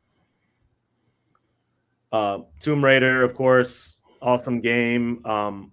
This came out for the PlayStation actually just a day after the PC version, but I just think the PC version is just so iconic with this trapezoid box, and it's actually, people are not really targeting it quite as much, so it's a little bit easier to find. So again, if you can find it first, I would go for sealed. If you can't find sealed, I'd go for CIB. Make sure all the pieces are in there. But this is kind of a slept on one. I've seen the Dude, look. Go ahead. Look, think about what if they were to make her today, how different she would fucking look. Yeah. She would look like damn Bayonetta. She look like a dude. She'd look more like fucking Dora the Explorer's great grandma than fucking Tomb Raider. I promise you. Oh yeah. But I'm telling them titties look bulletproof. Them yams. Yeah. She got Wonder Woman tits. Next on the list. Looks familiar. Well, yeah. Elsa rock a pair. Elsa, I didn't even know Elsa had a pair on her. Just saying, it's a little similar, somewhat similar. That's all. All right, buddy. This is sick right here. KFCs last week. This is sick. So this is Biohazard. For those of you who don't know, Resident Evil was released in Japan as Biohazard first. It came out just a few days before. The reason why it was changed, the name was changed in the United States, was because of trademark. Basically, So if you all remember, there was that band, Ice-T had a rock band called Biohazard, right? I've seen them so many times, man. I've probably seen them 6 times. Yep. And apparently there was also a video game called Biohazard 2. Did they do some shit with Onyx? They did shit with all kinds of Judgment people, Night man. soundtrack. Yeah. Okay, I'm not crazy. I'll shut up. So this is the game to target if you're looking for Resident Evil. Of course, the US version has the singlets cover. It's awesome, like super incredible. But that went for $220,000, guys. This Japanese version, you can get it for less than $1,000, and it came out a month before, or a few days before. But still, this is history, right? Also, something to target if you're looking for this. That red triangle that indicates that it's a first print. Sick. Next on the list, John everybody's Madden. favorite. Yeah, I mean, anybody who plays Madden or thinks about the franchise, you got to go all the way back to the computer version of the game. This came out in 1988. It was later followed with all the console versions of the game and then renamed. But I think if you can find a sealed copy of this, even CIB, I mean, there's some floating around on eBay, but after some time, I think they're going to dry up. I'm not 100% sure, but I think if you look in the left corner where it says IBM, I believe there's also one that says Apple II. I think the Apple II was the first release, and I think IBM came afterwards. Yeah. Next. And by the way, that went on. I think one of those sold on Probstein for I think $25,000 last year. The sealed one. Yeah, fucking bullshit. Probstein, the gold, all those two motherfuckers. Yeah. Halo. Notice Vinny was just magically absent the week after his boy Golden had a whole video done on him. Listen. Hey, I'm with you, Vinny. That's my only connection. I buy stuff from Golden Auctions. I sell stuff with them. Make me that money. I'm just giving you shit. And Bryan, I sold that card on Golden, so I'm forever grateful to you and them. So Halo Combat Evolved. This was one of my favorite games of all time, one of my favorite franchises of all time. If you all are looking for an early version of this, CIB or sealed, whatever you can get, keep in mind see that not for resale at the bottom, it's slightly off-centered to the left. That's the first not for resale version. There's another one that you might find that has more of a centered not for resale. That one came a little bit later on. Other things to target with this game are, the do not buy before stickers, like you'll have them at the top. But these are the ones I believe that were given to, or not given to, but these are the ones. Well, no, these are not pack-ins. These are the ones that Microsoft employees could buy from the store. Yeah. So I worked for a company that created the chips for all the Xboxes. Mm-hmm. So when the first Xboxes came out, we had the ability to get a bunch of these. So I wonder if any of my old school coworkers have any of those. So yeah, and take a look, see if they have the not for resale, like the off-center not for resale. Yeah. All right, next on the list. This is an interesting one to me. Yeah, I don't know if you all are familiar. I mean, it's kind of a less popular, RPG, but it's still in the top, 50 grossing franchises. There's a U.S. game called Dragon Warrior. It was predated by the Japanese version, and it was called Dragon Quest. Dragon Quest came out in May of 1986, and the U.S. version didn't come out until August of 1989. So this is a really cool one. It's super hard to find unopened, but they are out there. I think if anybody watches Get the Greg games, I believe he just bought one for about $1,000. That I was telling you guys before also, with these Japanese games, a lot of the Famicom, or all the Famicom games except for Famicom Disk, were not sealed. So again, you have to kind of look at those edges and try to see, was this open? Was it not? And I've already showed you guys, my submission to VGA, ones that I thought were not opened, they came back. Some of them came back opened. It takes like a really trained eye to figure this stuff out. So some of it becomes a kind of a crapshoot. I'm coming to find you if you do that shit to me. Grand Theft Auto, another classic game. A lot of people may not know this actually originated in the UK first. Mm-hmm. So there was the UK release by BMG via Take-Two, not Rockstar yet, and that was on November 28th, 1997. This is the PC version in the UK. After that came the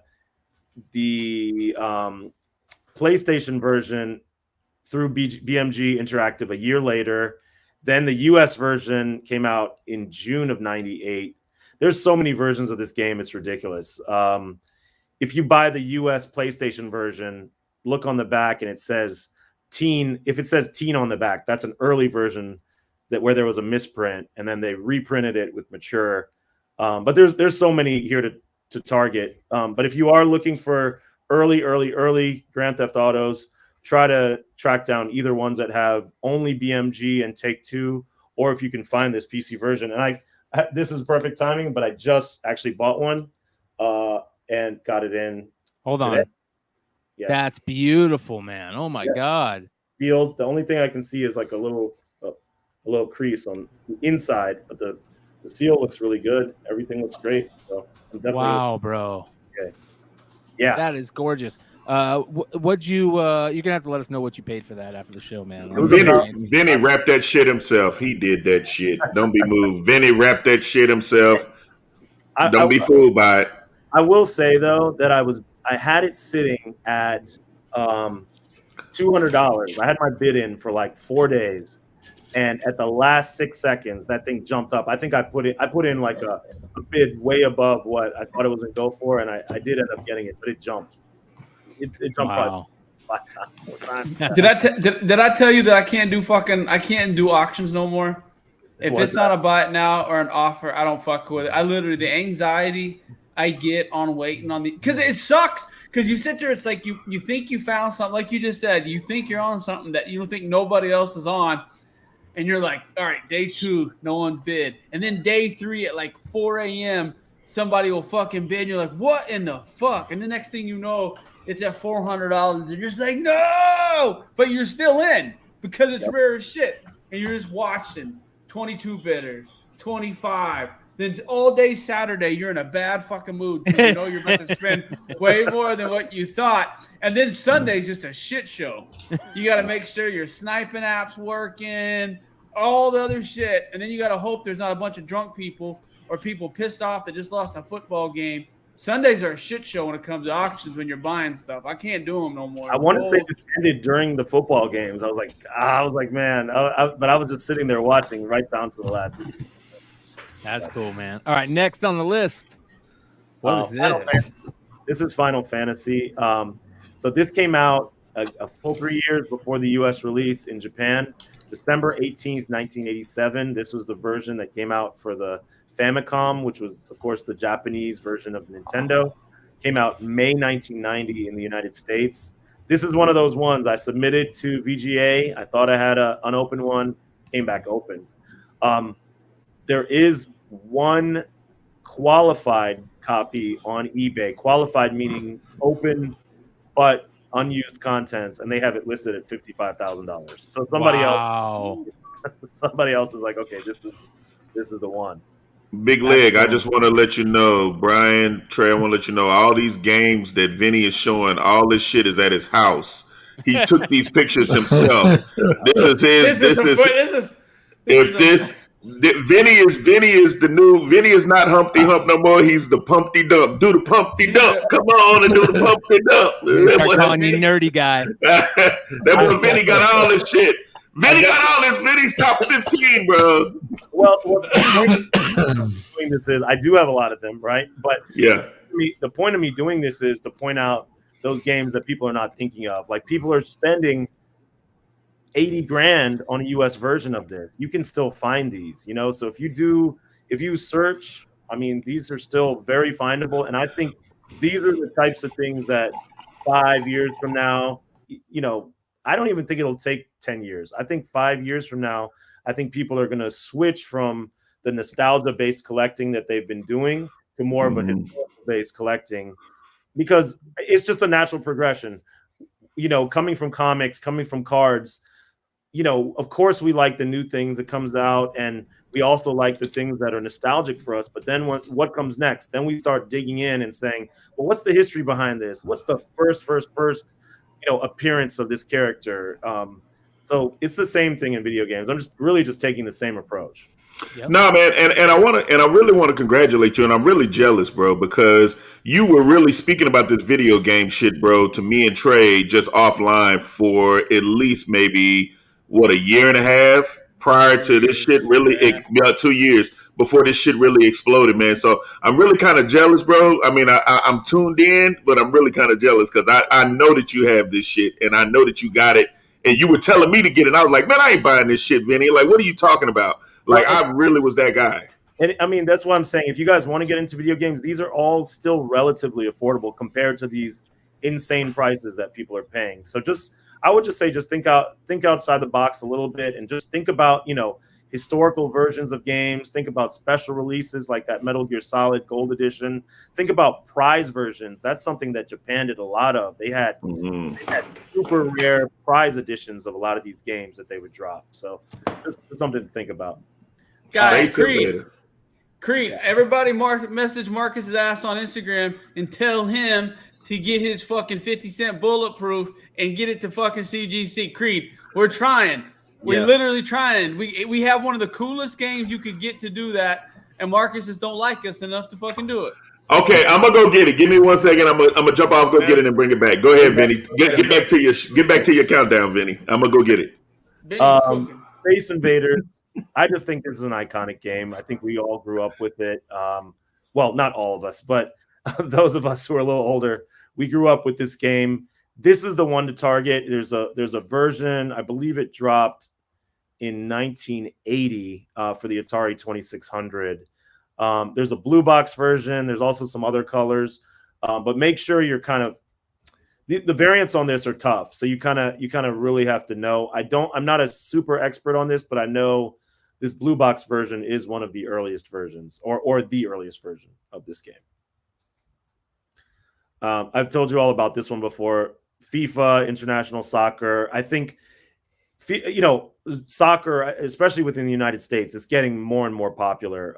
Especially, I think, for example, Atlanta United, I think they said it's more well attended than the Falcons games over here now. And I guess that's not saying much because the Falcons always suck.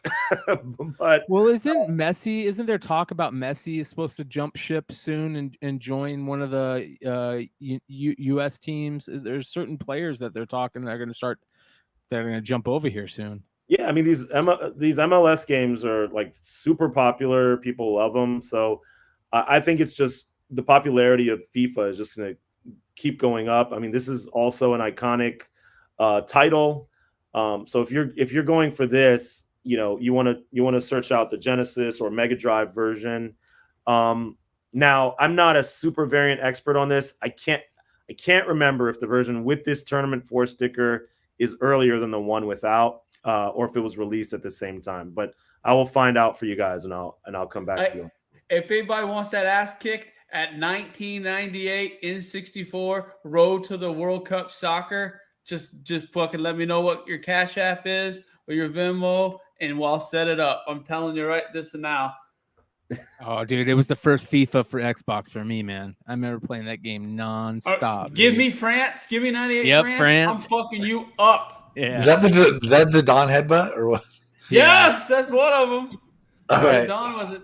Ryan says, "Take it easy on the Falcons, man." I'm a Falcons fan too, so I'm sure you feel my pain. All right, next on the list at number 4. Okay, Ooh-wee. Yeah, Warcraft. I'm sure many of you have heard of World of Warcraft. So Warcraft, the first game was called Orcs and Humans. Now, just FYI, there are tons of variants of this game. You gotta kind of, if you're new to collecting in video games, you kind of have to really think about it because you may not always know what the variants are, and people may not tell you. So, for example, if there's a game of the year or a best of sticker on here, it's probably not the first print, right? Also, something to look at is the legal lines on the back. That's my recommendation. Anytime you're looking, try to look at the legal line on the back. Try to see what the date is that it has on there. Like, let's say you knew the game was released in 2000, but then it says on the back 2000, 2002. It's probably not the first version of it. So this is the one that I personally think is the first version of it. It has this editorial sticker with a quote from one of the video game magazines. It's got this blue head-to-head sticker. I think this is the one to target. I don't think targeting any of the other ones is a bad idea, just because I don't think there's a ton of them out there. But there is a version with a yellow head-to-head sticker version, and I believe there's a Game of the Year sticker version. I played the shit out of this game. This is the first ever game I ever played on PC, and I remember my buddy. I would my best friend moved to Oklahoma when I was like 13 and 12 or 13, and I went out there for one summer, and all we did was fucking play this game. And his neighbors, this is when the internet was first getting big. His neighbors played it too, and we would play it. And it was the first time I ever started like playing. Like his neighbors were at their house, and you do these like. I was like, "Holy shit, dude! This is a magical game," and it's turned into the greatest game of all time, in my opinion. There's not a better game ever made than World of Warcraft. Now, there's also there's World of Warcraft, the game, right, that came out. I think it was 2004. So this Orcs and Humans game came out in 1994. But World of Warcraft, which was of course a sequel, it was the most popular, I guess, massively multiplayer online role-playing game. So that's if you want to target that, or you connect with World of Warcraft, and you're not going for the first, World of Warcraft has various versions of the game with different stickers. Like 5 million sold, 7 million sold, 12 million sold. I would say try to target the ones that have the lowest numbers sold on the sticker. Yeah. All right. Next at number 3. So there it is. Yep. Call of Duty. This is the first console installment of Call of Duty. I love the whole series. I played, the old school ones where they're, back in like the 1940s and World War II and all that stuff, all those different ones. I played the Modern Warfares. But this game is crazy. Like right now, you can buy these for probably $200 to maybe $400. The highest sale for this during the height of the pandemic was $19,000 on Heritage Auctions. Wow. Yeah, same game. The way you can tell this is a first print is by that little holographic strip on the top right. So that'll tell you. And also make sure to check the back for the barcode. Make sure there is a barcode on it. If it says part of a set, that means it's a pack-in with the console. That comment you just made really goes to prove, to give a little bit of, not proof, but to give a little credence to Carl Jobst in that video he made about the fuckery going on in some of those sales. Right? Some of it was fuckery, I think, but some of it was people just nostalgia, buying into the hype, right? They were just buying into the hype, and they were just like going nuts. I mean, I saw a lot of games like this just go for. If you remember the what was it, the Super Mario N64? I think that was the height of it when it hit 1.6 million. Yeah, then it was just that's when people were like, "What the hell?" By the way, Jobs just put up a new video a couple weeks ago where he goes back and looks back at it, and I want to actually reach out to him, see if we can get him on the show sometime, because that dude really did an amazing thing with that first investigation he did. Dude. Yeah. Marcus, so let's take a look at Marcus has got one of the killer. This is awesome. This is so cool. Bro. So, holy shit. Working in music, we get these promo items. I don't think this was ever released any other way, and I think this was probably just a giveaway to people who worked in the music industry. Yeah, it was. You're absolutely correct. But I know that everybody had opened this and threw this away and played it, and everything. I just kind of kept it. It's still in the plastic, never been opened, never been. Who throws That's gonna things be away? our first grade it with on the radar right there. Yeah. Yeah, we really got to get you to do that, big homie. Yeah, we're gonna send that off. Yeah. Because I think it by this game, they're gonna be like, "What is this? God damn it!" All right, next at number 2. Okay, so of course Mario is super high on this list. I think it is number 2 on the list.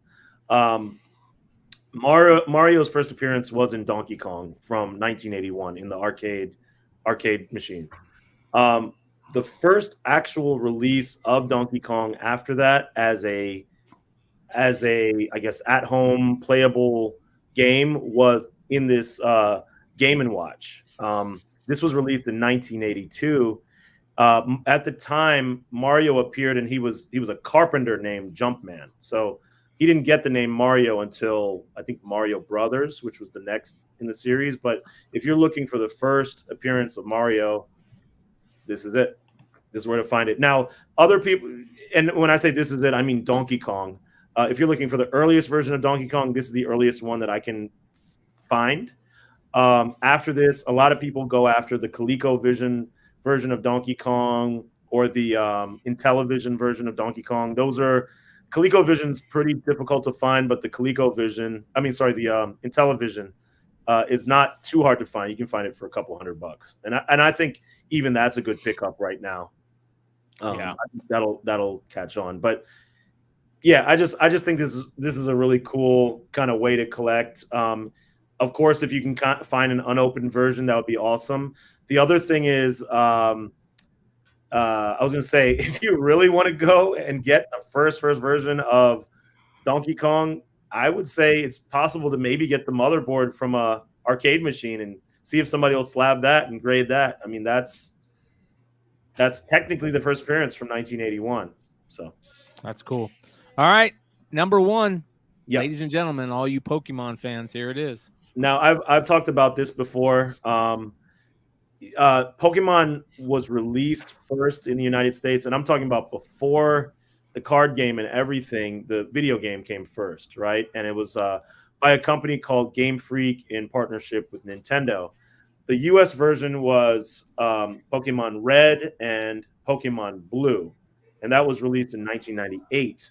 In 1996, in Japan, that's where the first release was. So there was actually a Pokemon Red and a Pokemon Green.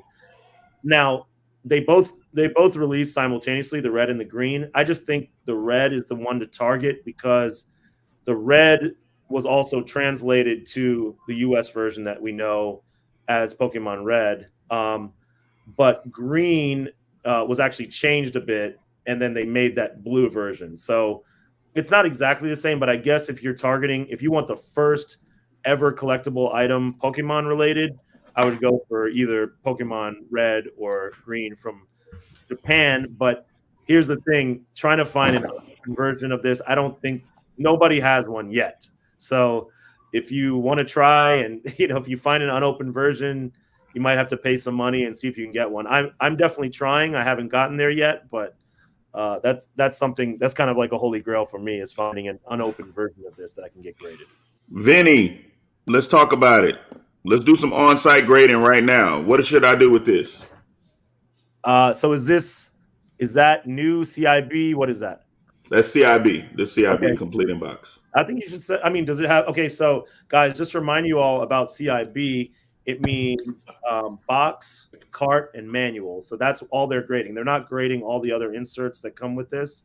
That looks pretty clean, Marcus. I would say why not try CGC? I would try CGC. CGC for the Star Fox. Yeah. All right, keep going. Doom 3. I would just throw that in the trash. Fair enough. I'm just kidding, man. True Crime. I don't know. Maybe. Throw it in maybe. the trash. Yeah. He's trying to be nice now. Throw it in the trash. Oh, okay. I thought I had a run here.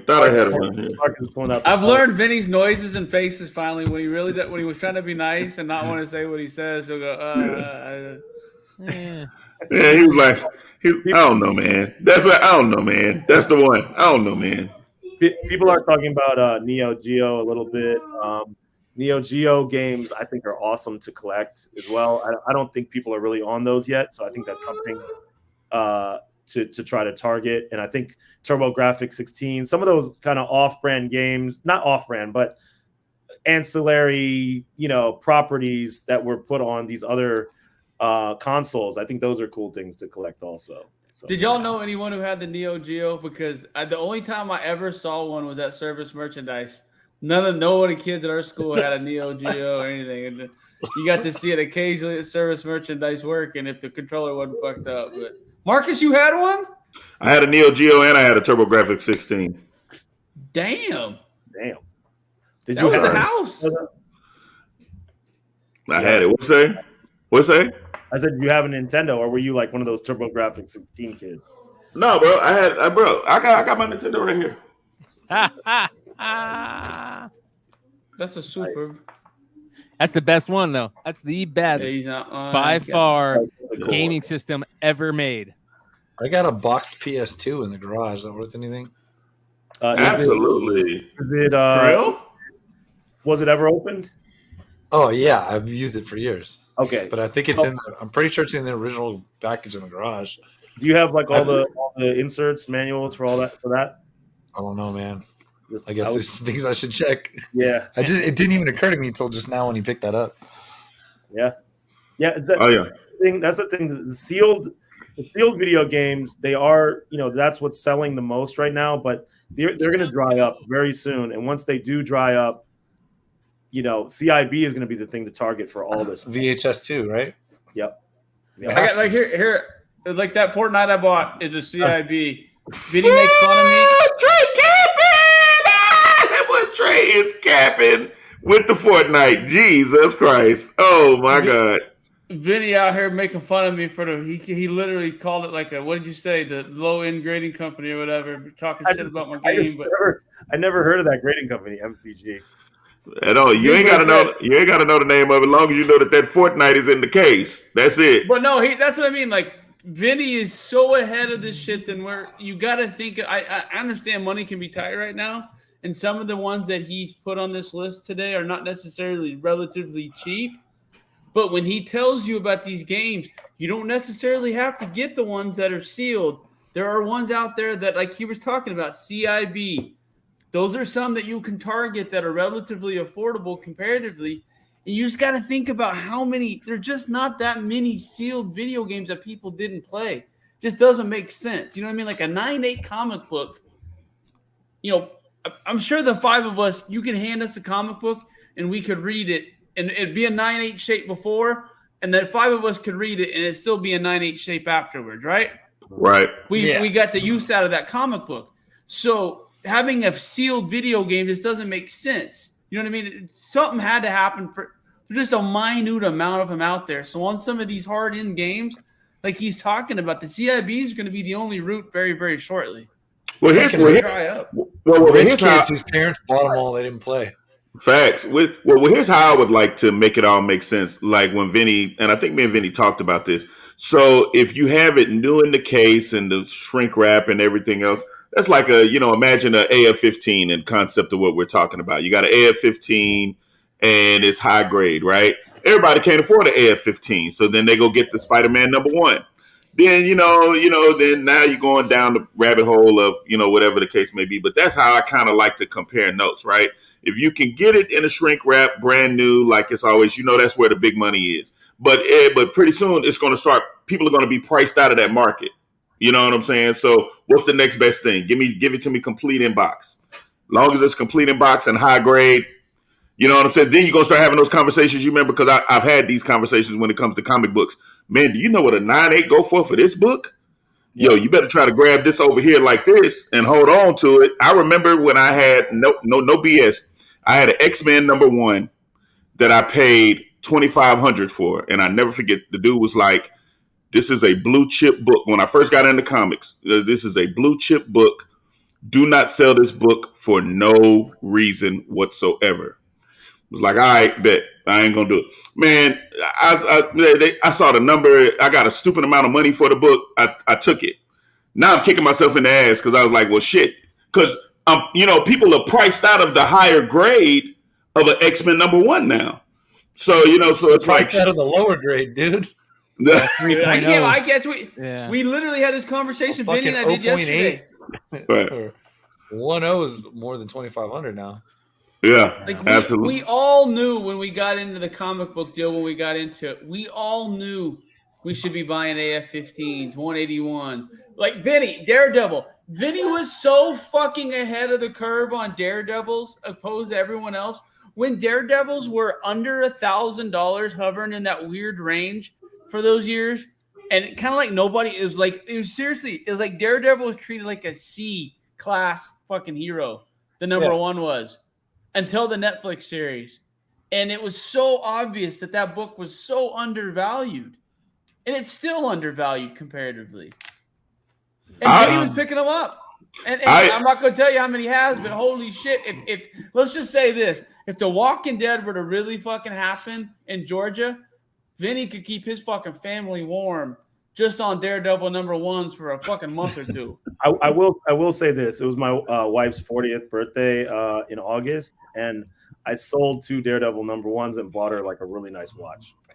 So let's highlight really nice. I'm not gonna say the name of the watch. Just know that man sold 2 books and spent a brick to get his wife an amazing watch. It was her 40th. And when I tell you I'm kicking myself in the ass because I was like, because he called me, he was like, y'all think about getting rid of these books? I was like, oh, okay, cool. So I was like, so he's like, yeah, man, just talk to some of your people in Houston, see if somebody want to get rid of the book. I was like, well, what are you getting rid of? Oh man, I'm getting rid of this. And he told me what it was. I go tell the guys, everybody was like, holy shit, he got it in that grade? I was like, oh fuck, Vinny. Okay, yeah, what's really going on? You got me tied up into some bullshit. People trying to spend big money for Vinny. I'm like, I ain't got time to play with him. Like, he really be ahead of the curve. It's crazy. So let's, you guys, we are 100 live, almost 2 hours in. Great show tonight. I want to thank everybody for hanging out with us. The channel has been kicking ass. We're do 2 live shows a week, you guys. Wednesday nights, Saturday nights. We're consistently hitting over 1,000 views per show now. We're consistently hitting 100 live in the live streams. And most importantly, I want to thank everybody watching this, and I want to thank you guys that are hanging out with me doing this. Trey, Marcus, Vinny, Leg. Thank you so much, you guys. The show has been kicking ass lately. The channel has been doing great. So I appreciate you guys. I just want you to know that. So let's get into the market report, ladies and gentlemen. Here we go. Starting with some interesting Mickey Mouse stuff for Vinny. We busted out the Good Housekeeping. Did you get yourself a Good Housekeeping? I got one on Etsy. There we go. That's what I'm talking about. What'd you get it for? $80. Wow, bro. Nice. Nice. Did you get it yet? Not yet. It's coming. We talked about the Bone #1 last week. There is and Trey was actually kind of hitting on the omnibuses and stuff like that. And there is a hardcover right there for Bone that a lot of people don't know about that's out there. It was limited to 2,000. And I have a sneaky feeling that $300 is going to be cheap in the next shit. Yeah, a couple months probably on that. What year is that? Couldn't tell you. I think the Bone later prints are good pickups too. Yes, the 9s, 8s, Yep. G.I. Joe #1, 9.8 white pages. Like Trey was saying a couple shows back, those white pages are really starting to pay off in the secondary market. And I can't believe that book is selling for that much. I mean, I know it was selling for more a couple months ago, but that book, man, is. I can't even fathom $1,000 GI Joe book. I'm sorry, it's hard for me to fathom that. But you'd buy the toys, right? Absolutely, all day. I'd buy the toys all day. Dude, go ahead, Trey. I was gonna say I always was looking for a 9/8 silver foil Virgin Renegar edition fucking G.I. Joe. It's one of those ones with the Turner cover with Snake Eyes and Storm Shadow fighting. It's one of my all-time favorite covers. It's an iconic cover, to be honest with you. It's one of Turner's best.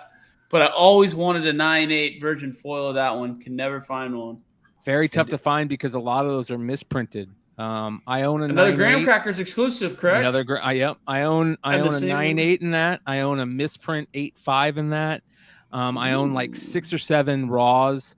Also, Graham Crackers put out a really cool homage back when homages were cool to Captain America #1 with Snake Eyes. That they did the same thing where they have a silver foil to it too. So yeah, Graham Cracker Comics, man. Another place. If you live in the Chicago Midwest area, you should be looking for all those Graham Cracker books and that Bone book.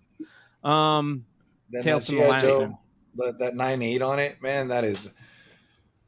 That's not an easily fixable book. It's really thick paper, and it's thick. Think I don't know, like Amazing Spider-Man 300 or something thick. Yeah. It's the paper stick, almost cardstock. It's like a level below cardstock. You know what I mean? It's thick. So if that thing took a fucking dent, that dent's there. So honestly, if you want a 9/8 GI Joe, that's one that I would say just don't go buy a bunch of $100 to $200 copies or whatever, and wait and pray on that. Unless you can see that it's been bagged and boarded forever, just go ahead, spend the money and buy one, because the odds of you finding one in the wild and be able to press and grade it for a 9/8 are pretty fucking low these days. Next on the list, we got that Mortal Kombat #1, the hologram cover, which I absolutely love. Never seen one in the wild. A 9.6 sold for $350. I'm sure somebody scooped that up as soon as it showed up on their watch list. So, Batman 608 second print. To me, that is criminally undervalued. $600. That should be $1,000 book or more, in my opinion. Super tough to get high grade. Do you know there's an error copy to the second print? No, I did not. Look it up on the CGC. There's some fucking pages that are misprinted. I have one of them. I got a 9.6 in this of the and you can Google it. It was in the census, but there is 100% a registered misprint of that book in the census. That's amazing. That's very cool. There was also I guess another newer variant of this, right? That was included with the toys at Target recently. Yep. Yeah. And there's and a if you new guys, Superman 608 is the Superman 608 is the corresponding cover, correct? Yep, Jim Lee did that one too. He did that that storyline in that one also. The Batman McFarlane just released an exclusive Batman comic that you can only get by buying $50 or $100 worth of product at his website. Make sure you guys go take a look at it. I think we talked about it the other night on Saturday Night Show, if I'm not mistaken. Star Wars #1, $42.50 for a 9.8. Wow, creeping up for $400 all fucking day. Buying 9.8 for $400. Creeping up. Yeah. Couple of the Art Over the Garden Wall books sold this week for $300 plus. So be on the lookout for that. That's another one of those hardcover books. And 2 Strangers in Paradise #1s sold for less than $400, and I'm kicking myself on that. That's a good deal. It's really cheap on that. Very cheap, man. I've never seen that book in a guy while. auctioned them both at once. Oh, Yep. Man. Yep. Bad move. Okay, I gotta. What's the allure of that book for collectability? Just curious. It's one of the. It's one of so. In my opinion, there's like 5 or 6 books right from that time period that just made the independent comic scene blow up. Strangers in Paradise, Love and Rockets, Teenage Mutant Ninja Turtles, Cerberus, and there's one more that I'm missing. What?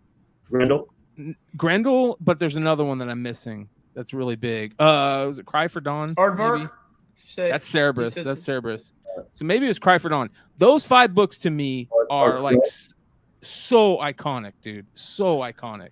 And Terry Moore is renowned, like, you know what I mean? Yeah. Artist, he's got it's weird because his style is not unique, but it is, and I don't know how to explain that any better than that. Like, Terry Moore sort of when you see it. If you ever got the chance to meet Terry Moore, he's one of the nicest, most gracious people you could ever meet at a con. Takes the time, talk to you, stuff like that. And people really, absolute cult following to this. Cult following to anything he does, especially Sip. Yeah, Albedo was the one I was missing. Albedo. It looks like you drew the cover to those 2 chicks that threw the fucking tomato soup at the fucking. That's exactly what they are, bro. You hit it on the head, bro. They're originally furries, though. All right, next on the list. I was talking to my buddy. I was in Jesse James Comics the other day talking to my good friend Danny, and he was talking about how he had a Stan Lee signed and sketched Spider-Man. And I'm like, what are you talking about? He's like, he did a sketch of Spider-Man. I go, just the face? He goes, no, he actually did a body and everything. I go, what? He goes, yeah, it's kind of crazy.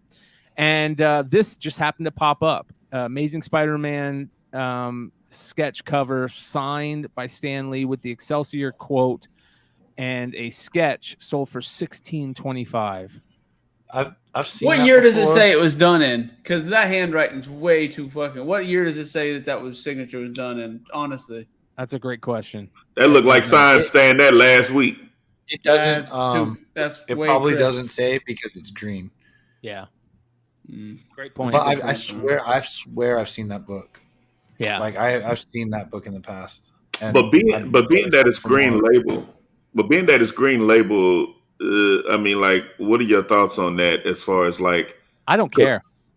I wouldn't care, but I would need I need a background. I need more than that eBay picture. I need that COA, baby. I need a picture of Stan drawing it. I need a video of something that says this is legit.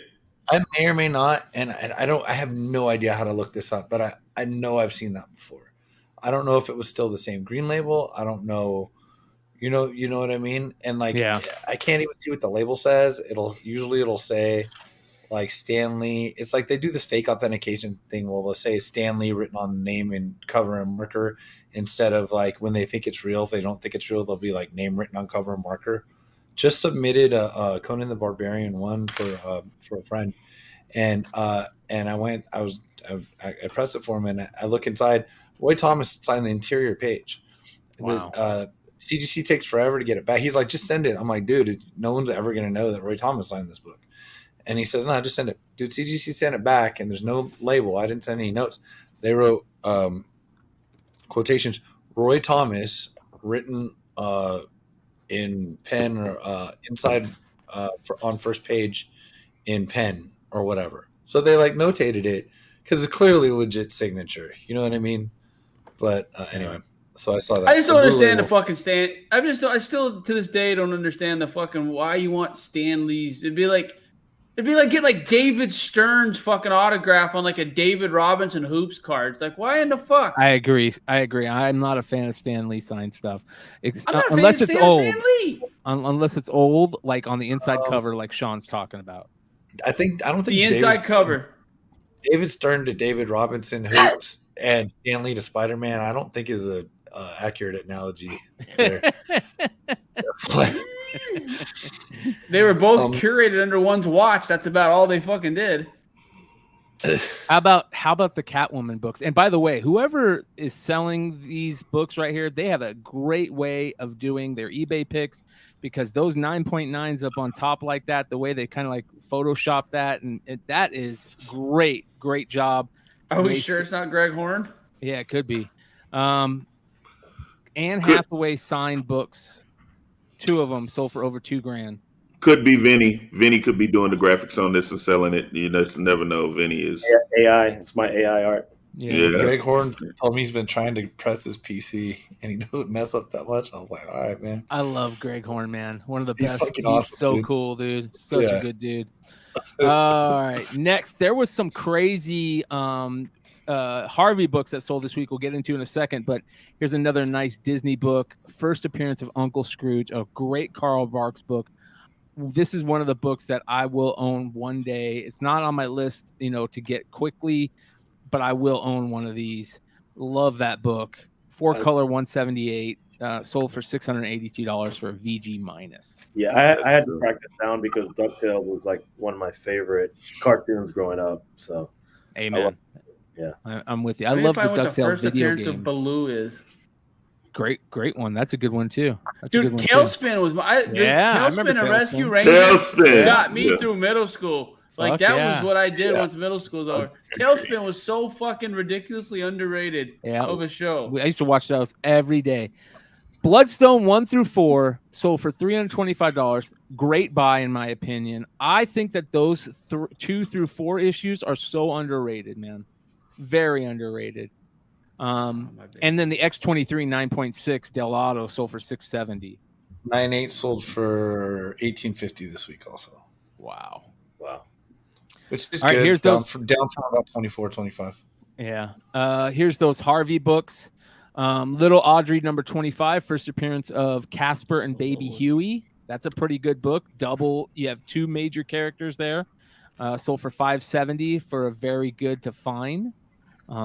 Decent cover, all white. Looks like an all white kind of cover. But I love the hot stuff. Little Devil number 1. Who doesn't love that cover? That's just a great cover. Another vintage Harvey book sold for $760 for a very good.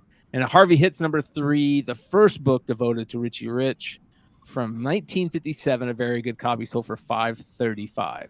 And the first appearance of Richie Rich was in like a Little Dot book, wasn't it? Yes. I believe so. They'd have Richie Rich cancel the first image and the first time Richie Rich's name showed up on anything in today's age. Yeah. Nah. Yeah. No, not happening. Here we go, you guys. All right. Oh my God. Yes. That's not just any normal Storm Shadow, you guys. That's a super bright white Action Force Storm Shadow, British, UK. We talked about a US version selling for, I think it was over $2,000, right, Trey? A couple weeks back. That sell for $1,200 to me seems like a decent price for a UK version of that figure. No yellowing. No yellowing. Yeah, bright white. And then look at that, dude. That Raphael storage shell turtle, so you could put shit in his shell, right? $2,550. $2,550 on that, you guys. That's crazy. Yeah, that's crazy. How about a Sipline Sket One Toy Pint Collab? Vinny, you ever seen that? You know about that? I have one of these. Yeah. I got to get me one. Yeah, Sket One is a pretty famous designer toy artist. If anybody follows Super Plastic, he did like the aerosol can characters that they have, like with the top that comes off and you can shake them. Super sick. But yeah, this was a collaboration he did with like some like a clothing line. But these were really cool. It came out about That's a year hilarious, ago. man. Yeah. Didn't you go to the Super Plastic store when you were in NYCC? Is that the one you did a video from, correct? It was sick. Yeah. I mean, the funny thing is, Super Plastic. So the owners of Super Plastic are Paul Budnitz, the owner of Super Plastics. Super Plastic used to be the owner of Kid Robot. So he literally sold Kid Robot to NECA and just created the same company all over again. Smart. Made, instead of a dunny, he made a different type of character, and the store looks just like a Kid Robot store used to look like back in the day. Smart. And I'm gonna be honest with you, that boy Vinny put me on to that. I got the whole Gorillas little set, like Gorillas in Space, the little singing group, the Gorillas. They have like this whole thing, man. It's a bunch of cool ass shit coming out on Super Plastic. You got, yeah. Mark, those Bored Ape toys that they did, they look sick in person. They haven't actually been delivered to anybody yet, but they look super sick. Yeah, Vinny got me on that shit. The Bored Ape toy. Hey, Vinny, I saw that my fucking cereal shipped.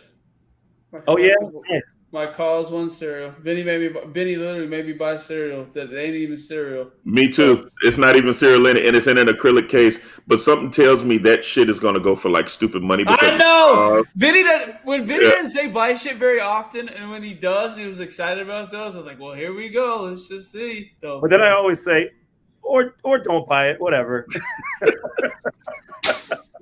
We talk about the Night Force figures, especially the Shockwave figure, one of my top 5 favorite G.I. Joe figures of all time. These Night Force 2-packs were super rare, and as you can see, they sell for a lot of money. So, yeah. Those are so awesome.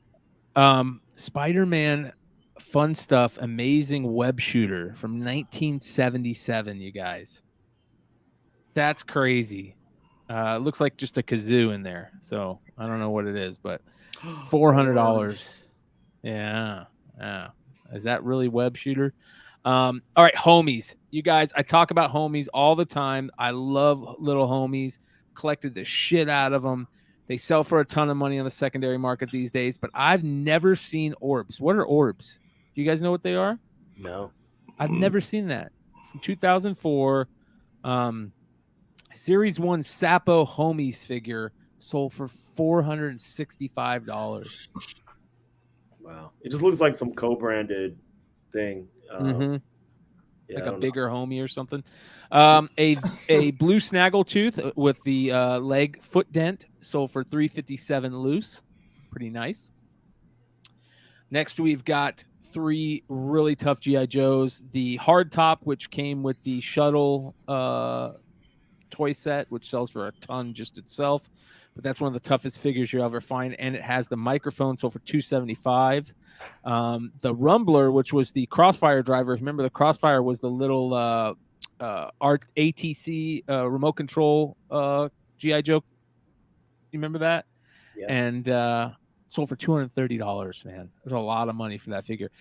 The Ninja Viper, Storm Shadow, painted blue, super rare. Came with either black swords or silver swords or no swords. That looks like the no swords version. $272 on a pretty roughed up bag. One of my all-time favorite figures. What were all these? I miss out on all these. Were these like mail-aways for the one on for the Cobra Ninja? The Rumbler figure came with the RC car, and then the hardtop came with the big, huge shuttle toy set, which was like an aircraft carrier type. No, thing. but I mean the like for example, the Cobra Ninja Viper, was that like a fan club thing? Mail away. Yep. Mail away. Got it. Yep. Secret mail away. All right. We showed that Apple poster last week. I remember the Apple iMacs, and when they came in those different colors, it was so cool to me when I was a young teenager seeing those, and a poster sold for $300 for that. Eddie Vedder his handwritten set list with a guitar pick sold for $405, which is actually pretty cool. I got a couple handwritten set lists from my all-time favorite bands where basically I went to go see them and there was like 5 people in the audience, so I just walked up and stole it from the stage. You're not going to do that at a Pearl Jam concert, so pretty tough to get that shit. And then a Hey Jude sticker from 1970 that was never used sold for $306. Stickers are collectible, you guys. Don't throw away those old stickers if you still have them. Yeah, if anybody wants to check some out, some rap stickers, like hip hop stickers, I have a bunch from like the 90s on my Instagram, like Nas and Wu-Tang Clan and a bunch of those that somebody gave me, and he just never, he never peeled them. He was like, "Oh, you want this one? You want this one?" It was I think it was a Eminem Slim Shady LP sticker, like just a bunch of stuff. Yeah, that stuff's worth good money, man. Good money. All right, let's we got a couple more we're going to end out the show with tonight, you guys. We have got some interesting stuff here. This is something that Trey put me on to tonight, actually. This is the McDonald's adult Happy Meal toys. Yeah, that's pretty interesting with the Cactus Jack ones. Yeah, cactus plant flea market. Yeah. I've never seen these. When did these come out? They're out right now, and if you try, I don't know if it's still going, but like you go. So basically, McDonald's did an adult Happy Meal, and you would get these in the adult Happy Meal, and the whole thing is that, bro, they sell out so fast. Like literally, McDonald's was getting the toys in, and then people would come because they come into McDonald's every day. They sell out within 2 hours as soon as the shipment comes in. They sell out. Dude, it's fucking here's the thing, it's a fire fucking meal. You either get a Big Mac or a 10-piece nugget. It's like $10.99. Fucking any one of the toys flips for more than it's a free meal if you just put the toy up online, truthfully. When see that? Meal. Hold that up, Trey. This is I can feel it. I felt this one like I was a titty in the 8th grade. It's the Grimace one with the double eyes. You can just tell it's got Grimace's ass all over it, but that's cool. I tried to go to McDonald's on Monday, by the way, and they were like, "Nah, you were long gone. You can't get them." You gotta go to the country stores, man. You gotta go. Like facts. Like Trey's not lying. Like literally, I bought like 4 Happy Meals, and I didn't even eat the fuck the Happy Meal. I'm just trying to get the toys. So I literally have a receipt. I have 4 receipts that I can come back and get the toys as soon as they come back. Like, oh, that's what, and I've been like going like every day. Like, hey, are the toys back? No, they're not here. Hey, are the toys back? And I'm going way out into like boom fucking country just to try to get them, bro. Absolutely. All right, next we've got, this blew me away. Look at this, you guys. This is a silkscreen poster, Pearl Jam from their Edmonton concert by a artist named Emick. And I've never heard of him, but look how detailed this shit is. Wow. Yeah, dude. Crazy. This thing sold for so much. It sold for $33,551, you guys. It's out of 100. There's the it's got a little sketch by the artist. That's another smart move, you guys. If you guys ever comic people know this, but for those of you guys that aren't major comic people, you're just new getting into this, if you ever go get a print from the artist, ask him to draw something next to his signature. It will add value to it. I did this on all my Star Wars prints that I got whenever I would go to Celebration. I've got a bunch of Dave Dorman limited prints, and I would say, hey, sketch this on there, and they'll all do a little sketch on there. So man, pretty cool idea. They had a Murakami signing at Complex Con before pandemic, and I asked him if he would draw a sketch. He was like, "No, no way." Yeah. Well, you know who also says no every time that you ask him, "Hey, just draw a quick little sketch"? Todd McFarlane. But this is from 1992, you guys. Before he said, "Nah, I'm not going to do that." Signed by Stan Lee and McFarlane from 92. That's the little sketch that he did on there. I have buddies that have been asking McFarlane, and McFarlane lives in Arizona, so he does all these little things here. A couple times a year, you can go get stuff signed by him. He'll do it at his shop or at Alamo Draft House. And every time we go, one buddy always asks him just do a quick little head sketch, and he always says no. He will not do it. Well, here's one where he did it on, and it only sold for $291. Yes. And that is crazy, you guys. Wow. That's dumb, dude. That has to be one of shit. Okay, it ended at 9:30 in the morning yesterday. So there's problem number one. Sean, tell him how. It could have been a I don't know. Could have been a shorter auction. I have no idea. It's crazy, dude. I mean, it's not I don't know, man. It's not something that you necessarily, I guess, would search for. If it's an auction by itself that ends in the morning, you could just see people not fucking finding it. I mean, none of us found it. It's ugly as fuck. It is ugly. ugly. I don't give a shit. Yeah. No, I agree, but it ain't gonna. It's nice to have in the collection, but it's just like, why the fuck is Stan Lee's fucking big ass signature on there anywhere? So I don't. Some people might know about this, but I've talked about it before. There is a very rare Spider-Man #1 from the McFarlane series, when he took over Spider-Man, where he was at, when that book came out, the day it came out, he was at a shop in Seattle, and he signed a bunch of copies there with a COA. It was called the Spider's Web, the shop. And he signed it in a specific spot, and it was back when his autograph was different than it is now, and a lot of people don't even know it's out there. And I was lucky enough to when I knew about it, before I started telling people about it, anytime I'd see one show up on eBay for less than $100, I'd scoop them up, and they're super tough to find. T McFarlane. Yep. Right. I think all of them are T McFarlane. On the M was a little squigglier, and it's like closer together. Yep. And they got stamp on the back. So they got a little stamp from the Spider's Web. So they call they call it the silver stamp, right? There's a red one and a silver one, because he did it on different copies. He did it on gold ink signed. Under the box. You got it. Super, super rare. Part of history. It was the day it came out, and the first one I ever got when I found it for $1 at Jesse James Comics. He sold it to me because he thought it was a fake signature. And I was like, fuck it, I'm just going to test it. And when I opened it up, the COA fell out from inside the book. Wow. And it took me on this epic ride. So I'll be talking about quick to sell, dude. Jesse's like, he is. Slaying them comics, man. All right, here's a vintage 84 Hasbro Transformers G1 Optimus Prime. I don't know why this sold for so much, you guys. $2,000. Say? I got it. It says new in box, but see pics for condition and wear on box. Wear on edging and indentation on flap. All issues can be seen. So they just wanted people to know that there was this edging wear right here. You can see it right there. But it's new in the box. Got it.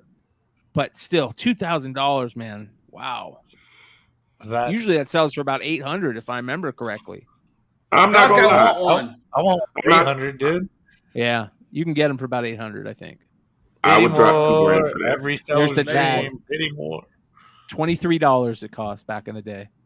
That's so people don't realize how fucking much money that was in 1984. Oh yeah, that was like $100 now. So very, very cool. I think I've told them a story about my Optimus Prime.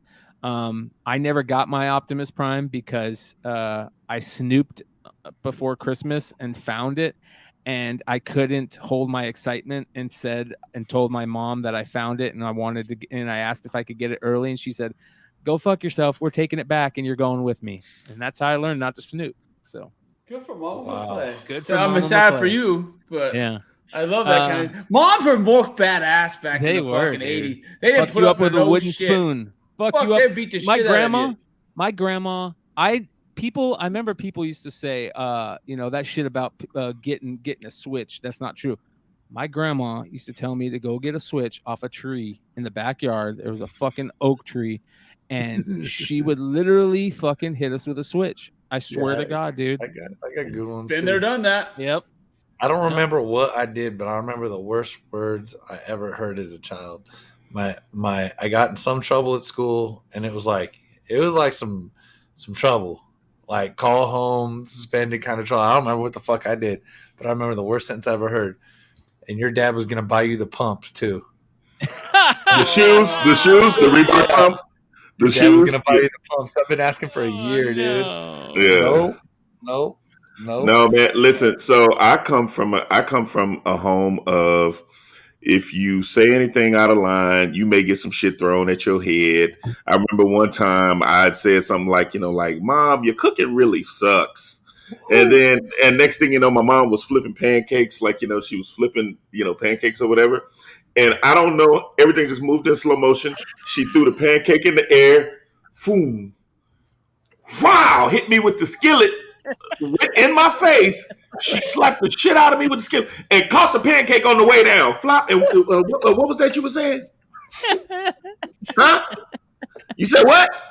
Oh, okay. I thought you said my cooking sucked. These pancakes almost done, baby. Get ready to eat. Oh yeah. This is real shit. I remember saying crazy shit. Mom, you suck. Get out of my face. I remember very vividly. I was walking toward my room, and I'm done after this. I was walking toward my room, and all I heard was woo, woo, woo, woo, woo. She threw a glass, and it busted by my ear, and it was just like pow. And this is the part. Next time I won't miss. That was the line. Next time I won't miss. That's the parents for you. I'm throwing at your head, pow, right by your head. Next time I won't miss, bitch. That glass could have ended up in your eye. Oh yeah, it was bad. It was bad. It was bad. It was all kind of problems. It was all kind of They didn't problems. give a fuck back then, man. My mom used to literally look me in the eye and said, "I put you in this world. I can take you out." Yes. When she said it, you knew she wasn't fucking around. Well, the worst thing was, I'm gonna tell your dad about this. Bad. Your friends' parents could smack you, and your parents would tell them thank you. Yeah, and hit you again. Yes. You know what I mean? My mama told me, fucking cops. They were like, "Yep, I already paddled him." Oh, all right, okay, thank you. My mama told me one day, she said, "Fool, I'll kill you, then go to the funeral, and when they bury your ass, I'll beat your ass down 2 more feet." I was like, I'm good, mama. Don't worry, I'm good. I don't want no problems. I'm good. You guys ready to get really pissed off? Talk to me. Oh, Zep saw it. We put Z put that on one day. I saw that and I was like, who would walk into an LCS, see that on the wall for 500, not haggle and go like, I'll take it. Who had time to bid 16 bids?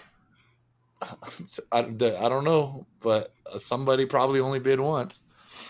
And everybody else was like, and the only worse than that, I just realized it's like located only an hour from me. It's not in the greatest condition, but for those of you guys that don't know what we're talking about here, this is one of the rarest variants that you will ever find. This is Black Panther #1, the J. Scott Campbell Con variant. It is absolutely gorgeous. It's probably the best Shuri cover ever, and is a grail among grails. A grail among grails, bro. No back picks, but still. And again, I'd go with the 455, and if the back was fucked up, I wouldn't even really care. Yeah, I wouldn't even care. And again, tell them, Leg, right now with Shuri, everybody knows, or at least we are. This is not confirmed, but we pretty much know she's going to be Black Panther. This is going to be the fucking book, and this is the book to have. How do people miss it now of all fucking times? I mean, I would have waited another week or two to auction it probably, but still. I see what other items this person has. Yeah, that's the other thing, dude. That's like it's the only thing. It's the only thing. I never run one auction. I always run at least probably 15. It's like I told you all last week, guys. There are some fucking insane. Facebook Marketplace is just insane. The people dumping collectibles at insane prices right now for cash. I feel sorry for them. Here's a perfect example, Trey.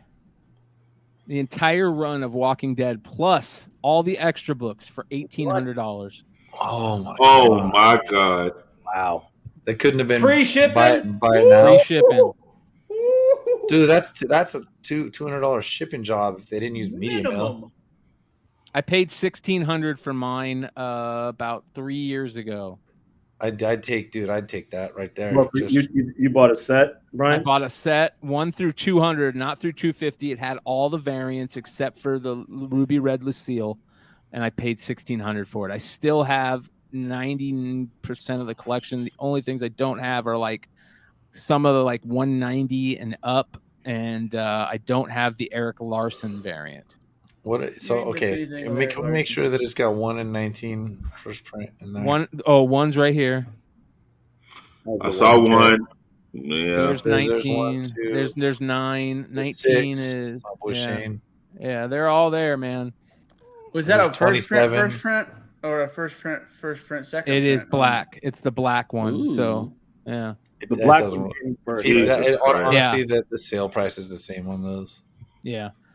Number 2 is starting to rise too on these books. I think people are starting to kind of reminisce on the series.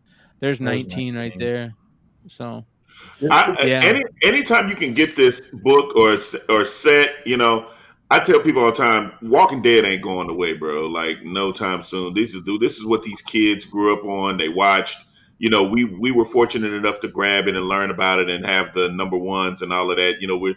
But these kids, like my younger son, they all gonna be on that Walking Dead shit. It's gonna be grails for them. I've watched it. I've watched the series 3 times, and that doesn't include sometimes when just like during the week, like that week's episode, I DVR'd that like I put on 2 or 3 times. I might have seen some episodes that many times, but I've gone through literally the whole series. I just finished going through it a 3rd time, so some seasons are better than others. There's obviously no question about that, but I like the characters, and that's it. I don't need to, you know what I mean?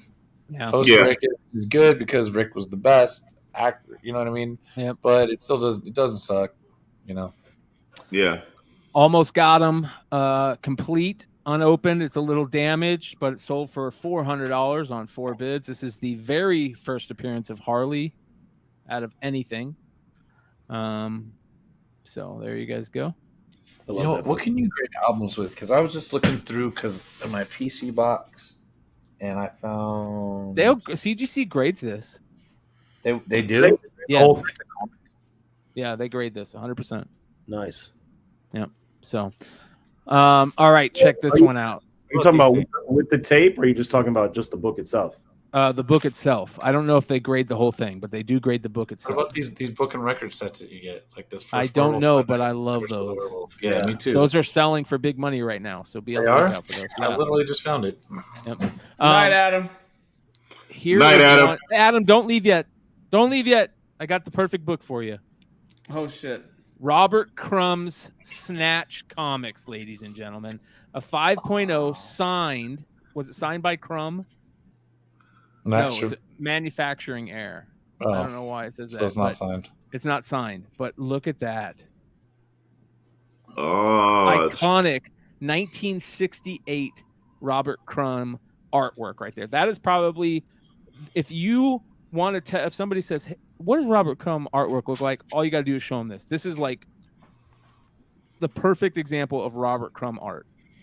Pornhub before Pornhub. Yeah, I love Crumb, dude. I love all this shit, dude. Big bootied women with curves, man. Coco. Yep, exactly. And here's the back. Oh my God. Oh yeah, bro. This is a tough book to find in the OG one, man. So it sold for $300 for a 5.0 green. Here's another great independent book, Caliber Presents. You guys, I can't believe that these sell for as little as they do when Crow #1 sells for as much as it does. And this one's signed on the inside cover, by the way. There's such a cheap paper and cover. Yeah. It's just such a cheap book in quality. Yeah. First appearance of the Crow right here, you guys. Signed by James O'Barr. There you guys go. That's awesome. $405. And then I don't know what this is. Have you guys ever heard of this? This is I believe it's British, but I could be wrong. Nutty Comic #1 from 1980, and the free gift is included. It's got a space dust free gift that looks like Pop Rocks.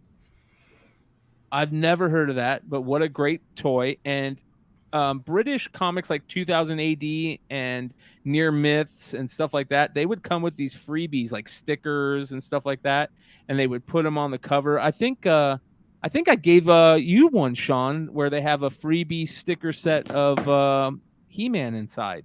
So be on the lookout. If you guys ever see these, make sure to see if they have the sticker sets and the freebies in them. So wait a minute, Ronan, is this the first Banana Man? This Nutty Comic #1, is this the first Banana Man? If Ronan said it, I'd put 99.9% stock in it. Wow. Do y'all remember Banana Man? Like no. So it came on with Danger Mouse. So if you were watching the Danger Mouse cartoon, Banana Man was one of the like cartoons within the cartoon. Gotcha. So that's what Banana Man. It was crazy. Oddly enough, I knew what Banana Man was. That's Ronan. I mean, hey, Ronan's a literal OG top 12 or 10 CBSI G+ member. Legit. Yeah. And what's great, has not changed the avatar in 10 years. Yeah, I always thought Ronan was a chick because of his avatar. That's funny. Am I wrong on that? That's what I thought about Vinny too until we saw him. All right. And I've asked Ronan that I believe before. All right. Next, we've got a crazy book, an actual book, a novel. Shout out to Vinny and Trey, who are been talking about novel collecting for a while. Wow. Adventures of Superman. The novel from 1942, the very first full-length Superman novel.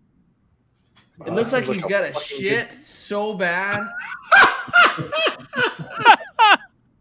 You can't tell me that Superman looks like he's got a shit so bad, and he's just hoping that he. It looks like he's trying to get there. I think Dino owns one of these without the dust cover. Yeah, dust covers make or break them. Well, not really, but you know what I mean.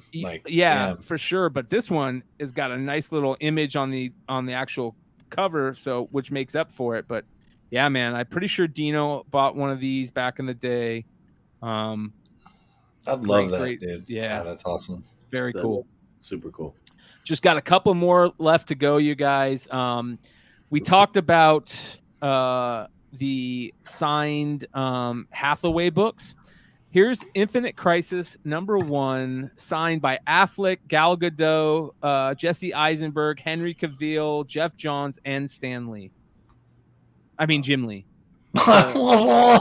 Yeah. All right, finally a Stanley I don't agree with tonight. I was like, dude, come on. Yeah. But it's pretty cool. Henry Cavill. That's cool as fuck. Dude. Yeah, Affleck. Yeah, Gal Gadot. Great Jim Lee cover. Sold for $1,600 for a 9.8. Because your friends that have no idea, you can show them that. And they'll be like, wow. And how much do you think he paid to get all his autograph? Way more than $2,000. Oh, yeah. Those are Unless 250 plus lines. He probably caught him at a con.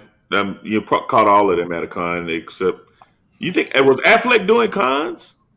He did 2. I remember this. He did 2 Wizards Worlds for an hour and a half. One of them was Affleck. Literally, they had 4 of the 5 big ones. They did it, and then there was one. I want to think WonderCon was the other one where they actually they signed for literally just in front of the cameras for a little bit. But it two signings I remember.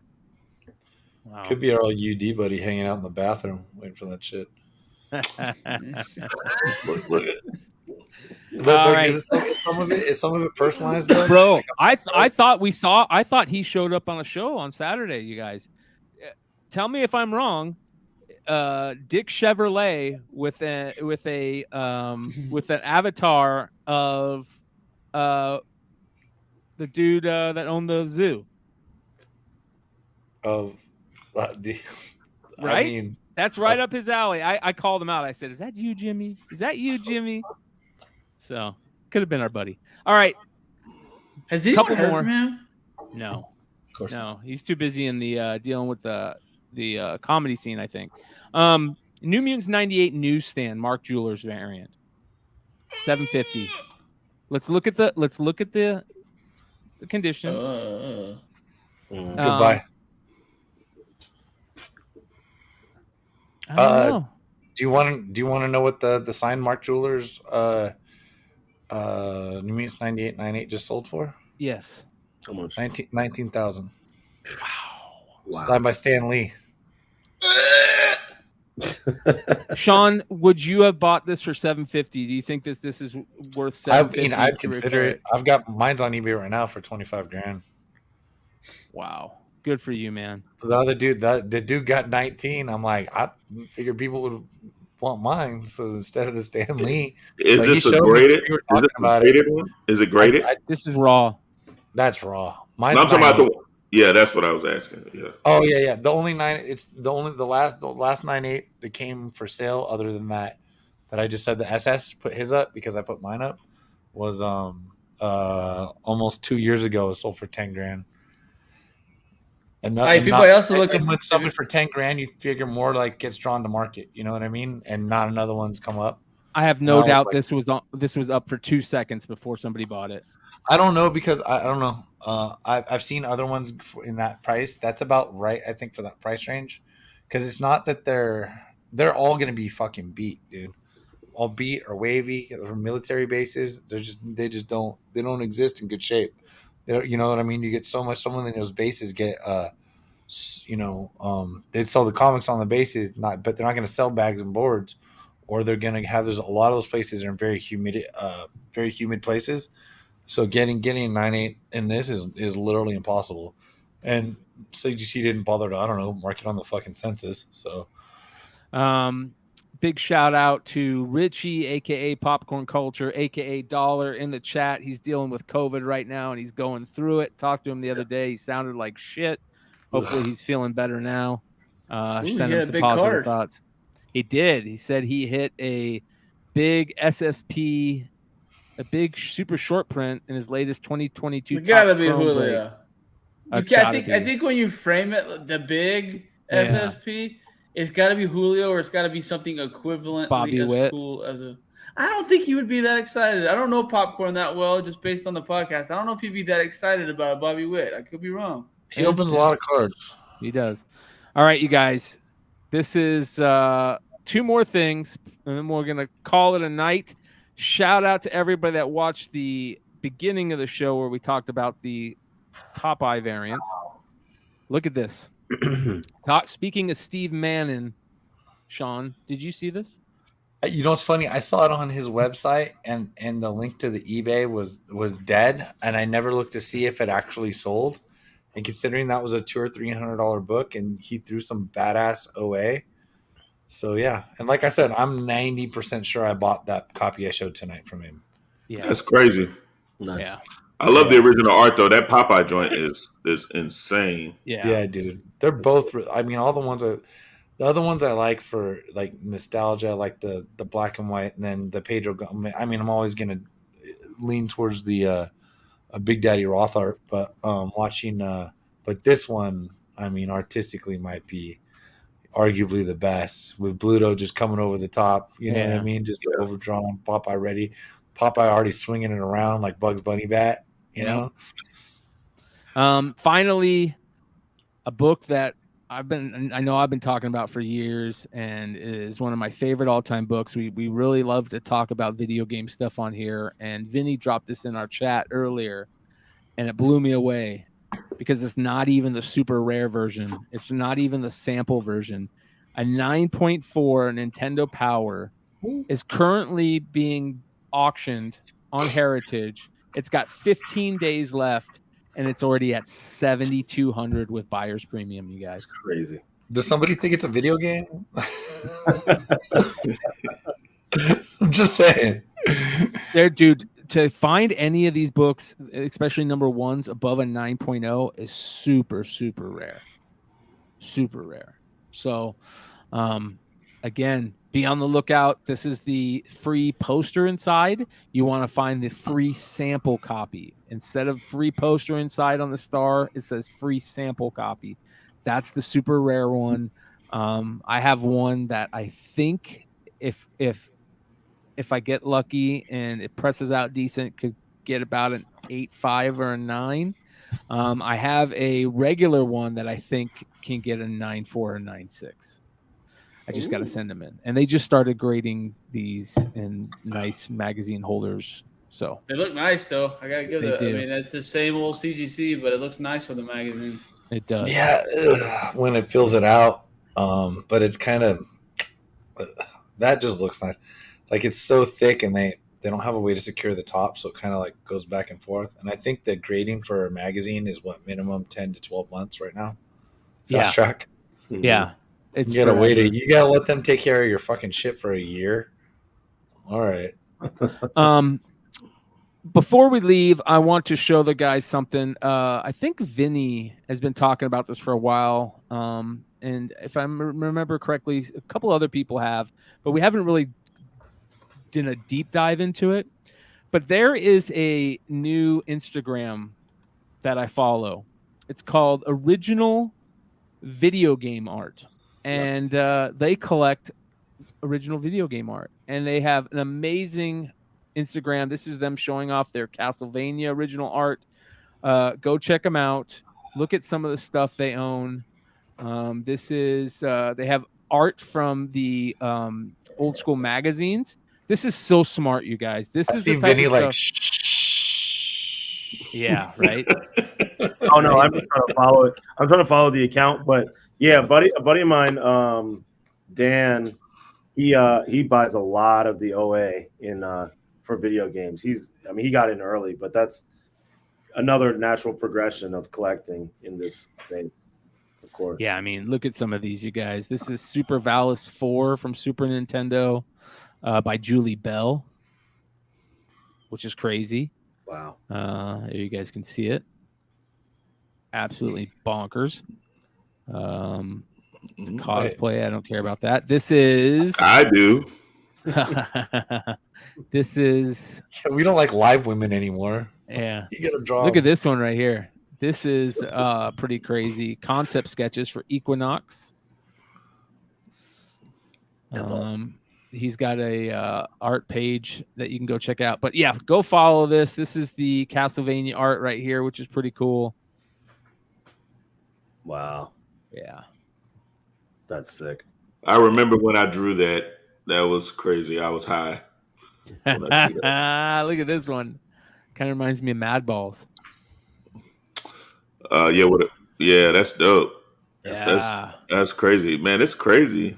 What game I is can that? see Sean as a teenager with a Madball shirt on and a pair I of rock long, Mad shorts Balls, and bro. shit. Oculus Dude. is my jam. Dude, I had a picture online of me in one like 3 years ago. I got one on right now, motherfucker. Only because I gained a few pounds. That's why I've not worn it lately. Look at this. The original art for the back ad. Remember seeing this on back of magazines? He's got the original art for it. Wow. Savers promotional art. Star Fox. Here's your Star Fox shit.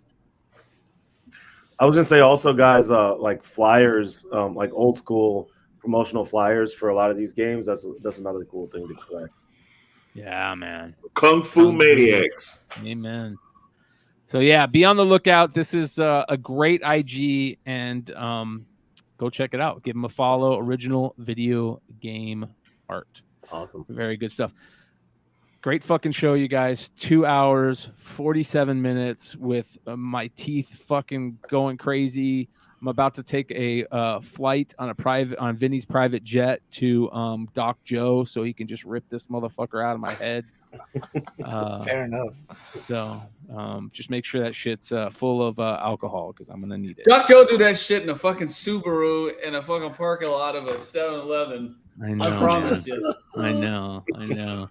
He takes trade in comics, so that's even better. That's why I'm going there. So that being said, make sure you guys give us a follow. If you guys are not following us on respective IGs, you guys can see all the respective IGs.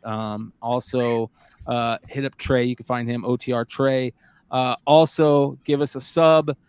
Check out the Discord, you guys. It's in the description. The Discord link is there. Sign up for the Discord. We're going to keep that rocking. I was telling the guys earlier that I've decided to open my case of 2022 Topps Chrome Baseball. It's just not worth keeping it sealed right now.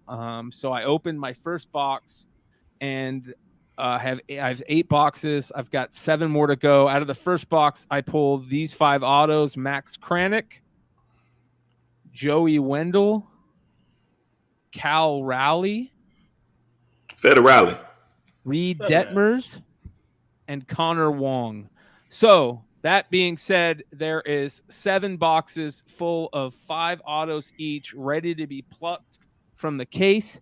And I have a feeling that we might do something cool with those on Discord. I would love to do a box wars type thing, get everybody to buy in, and whatever, card is the lowest number card pulled, they win the prize, right? So I assign packs to everybody. I create a lottery system. I assign packs to everybody. The card that I pull out of their pack with the lowest number on there, they win the prize. I'll put up some really cool card or some really cool thing, make it fun. We'll do a live case opening, case break. We'll create content at it and get anybody the ability that's on the Discord to join in on the game, kind of like a pack wars type thing, so we don't get in trouble with the IRS. That being said, you guys got any more? Vinny ain't shit. Hashtag Vinny ain't shit. Much love, everybody. We'll see you next time. Adios. Later.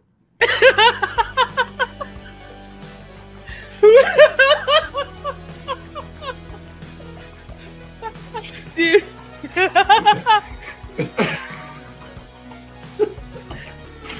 But anyway.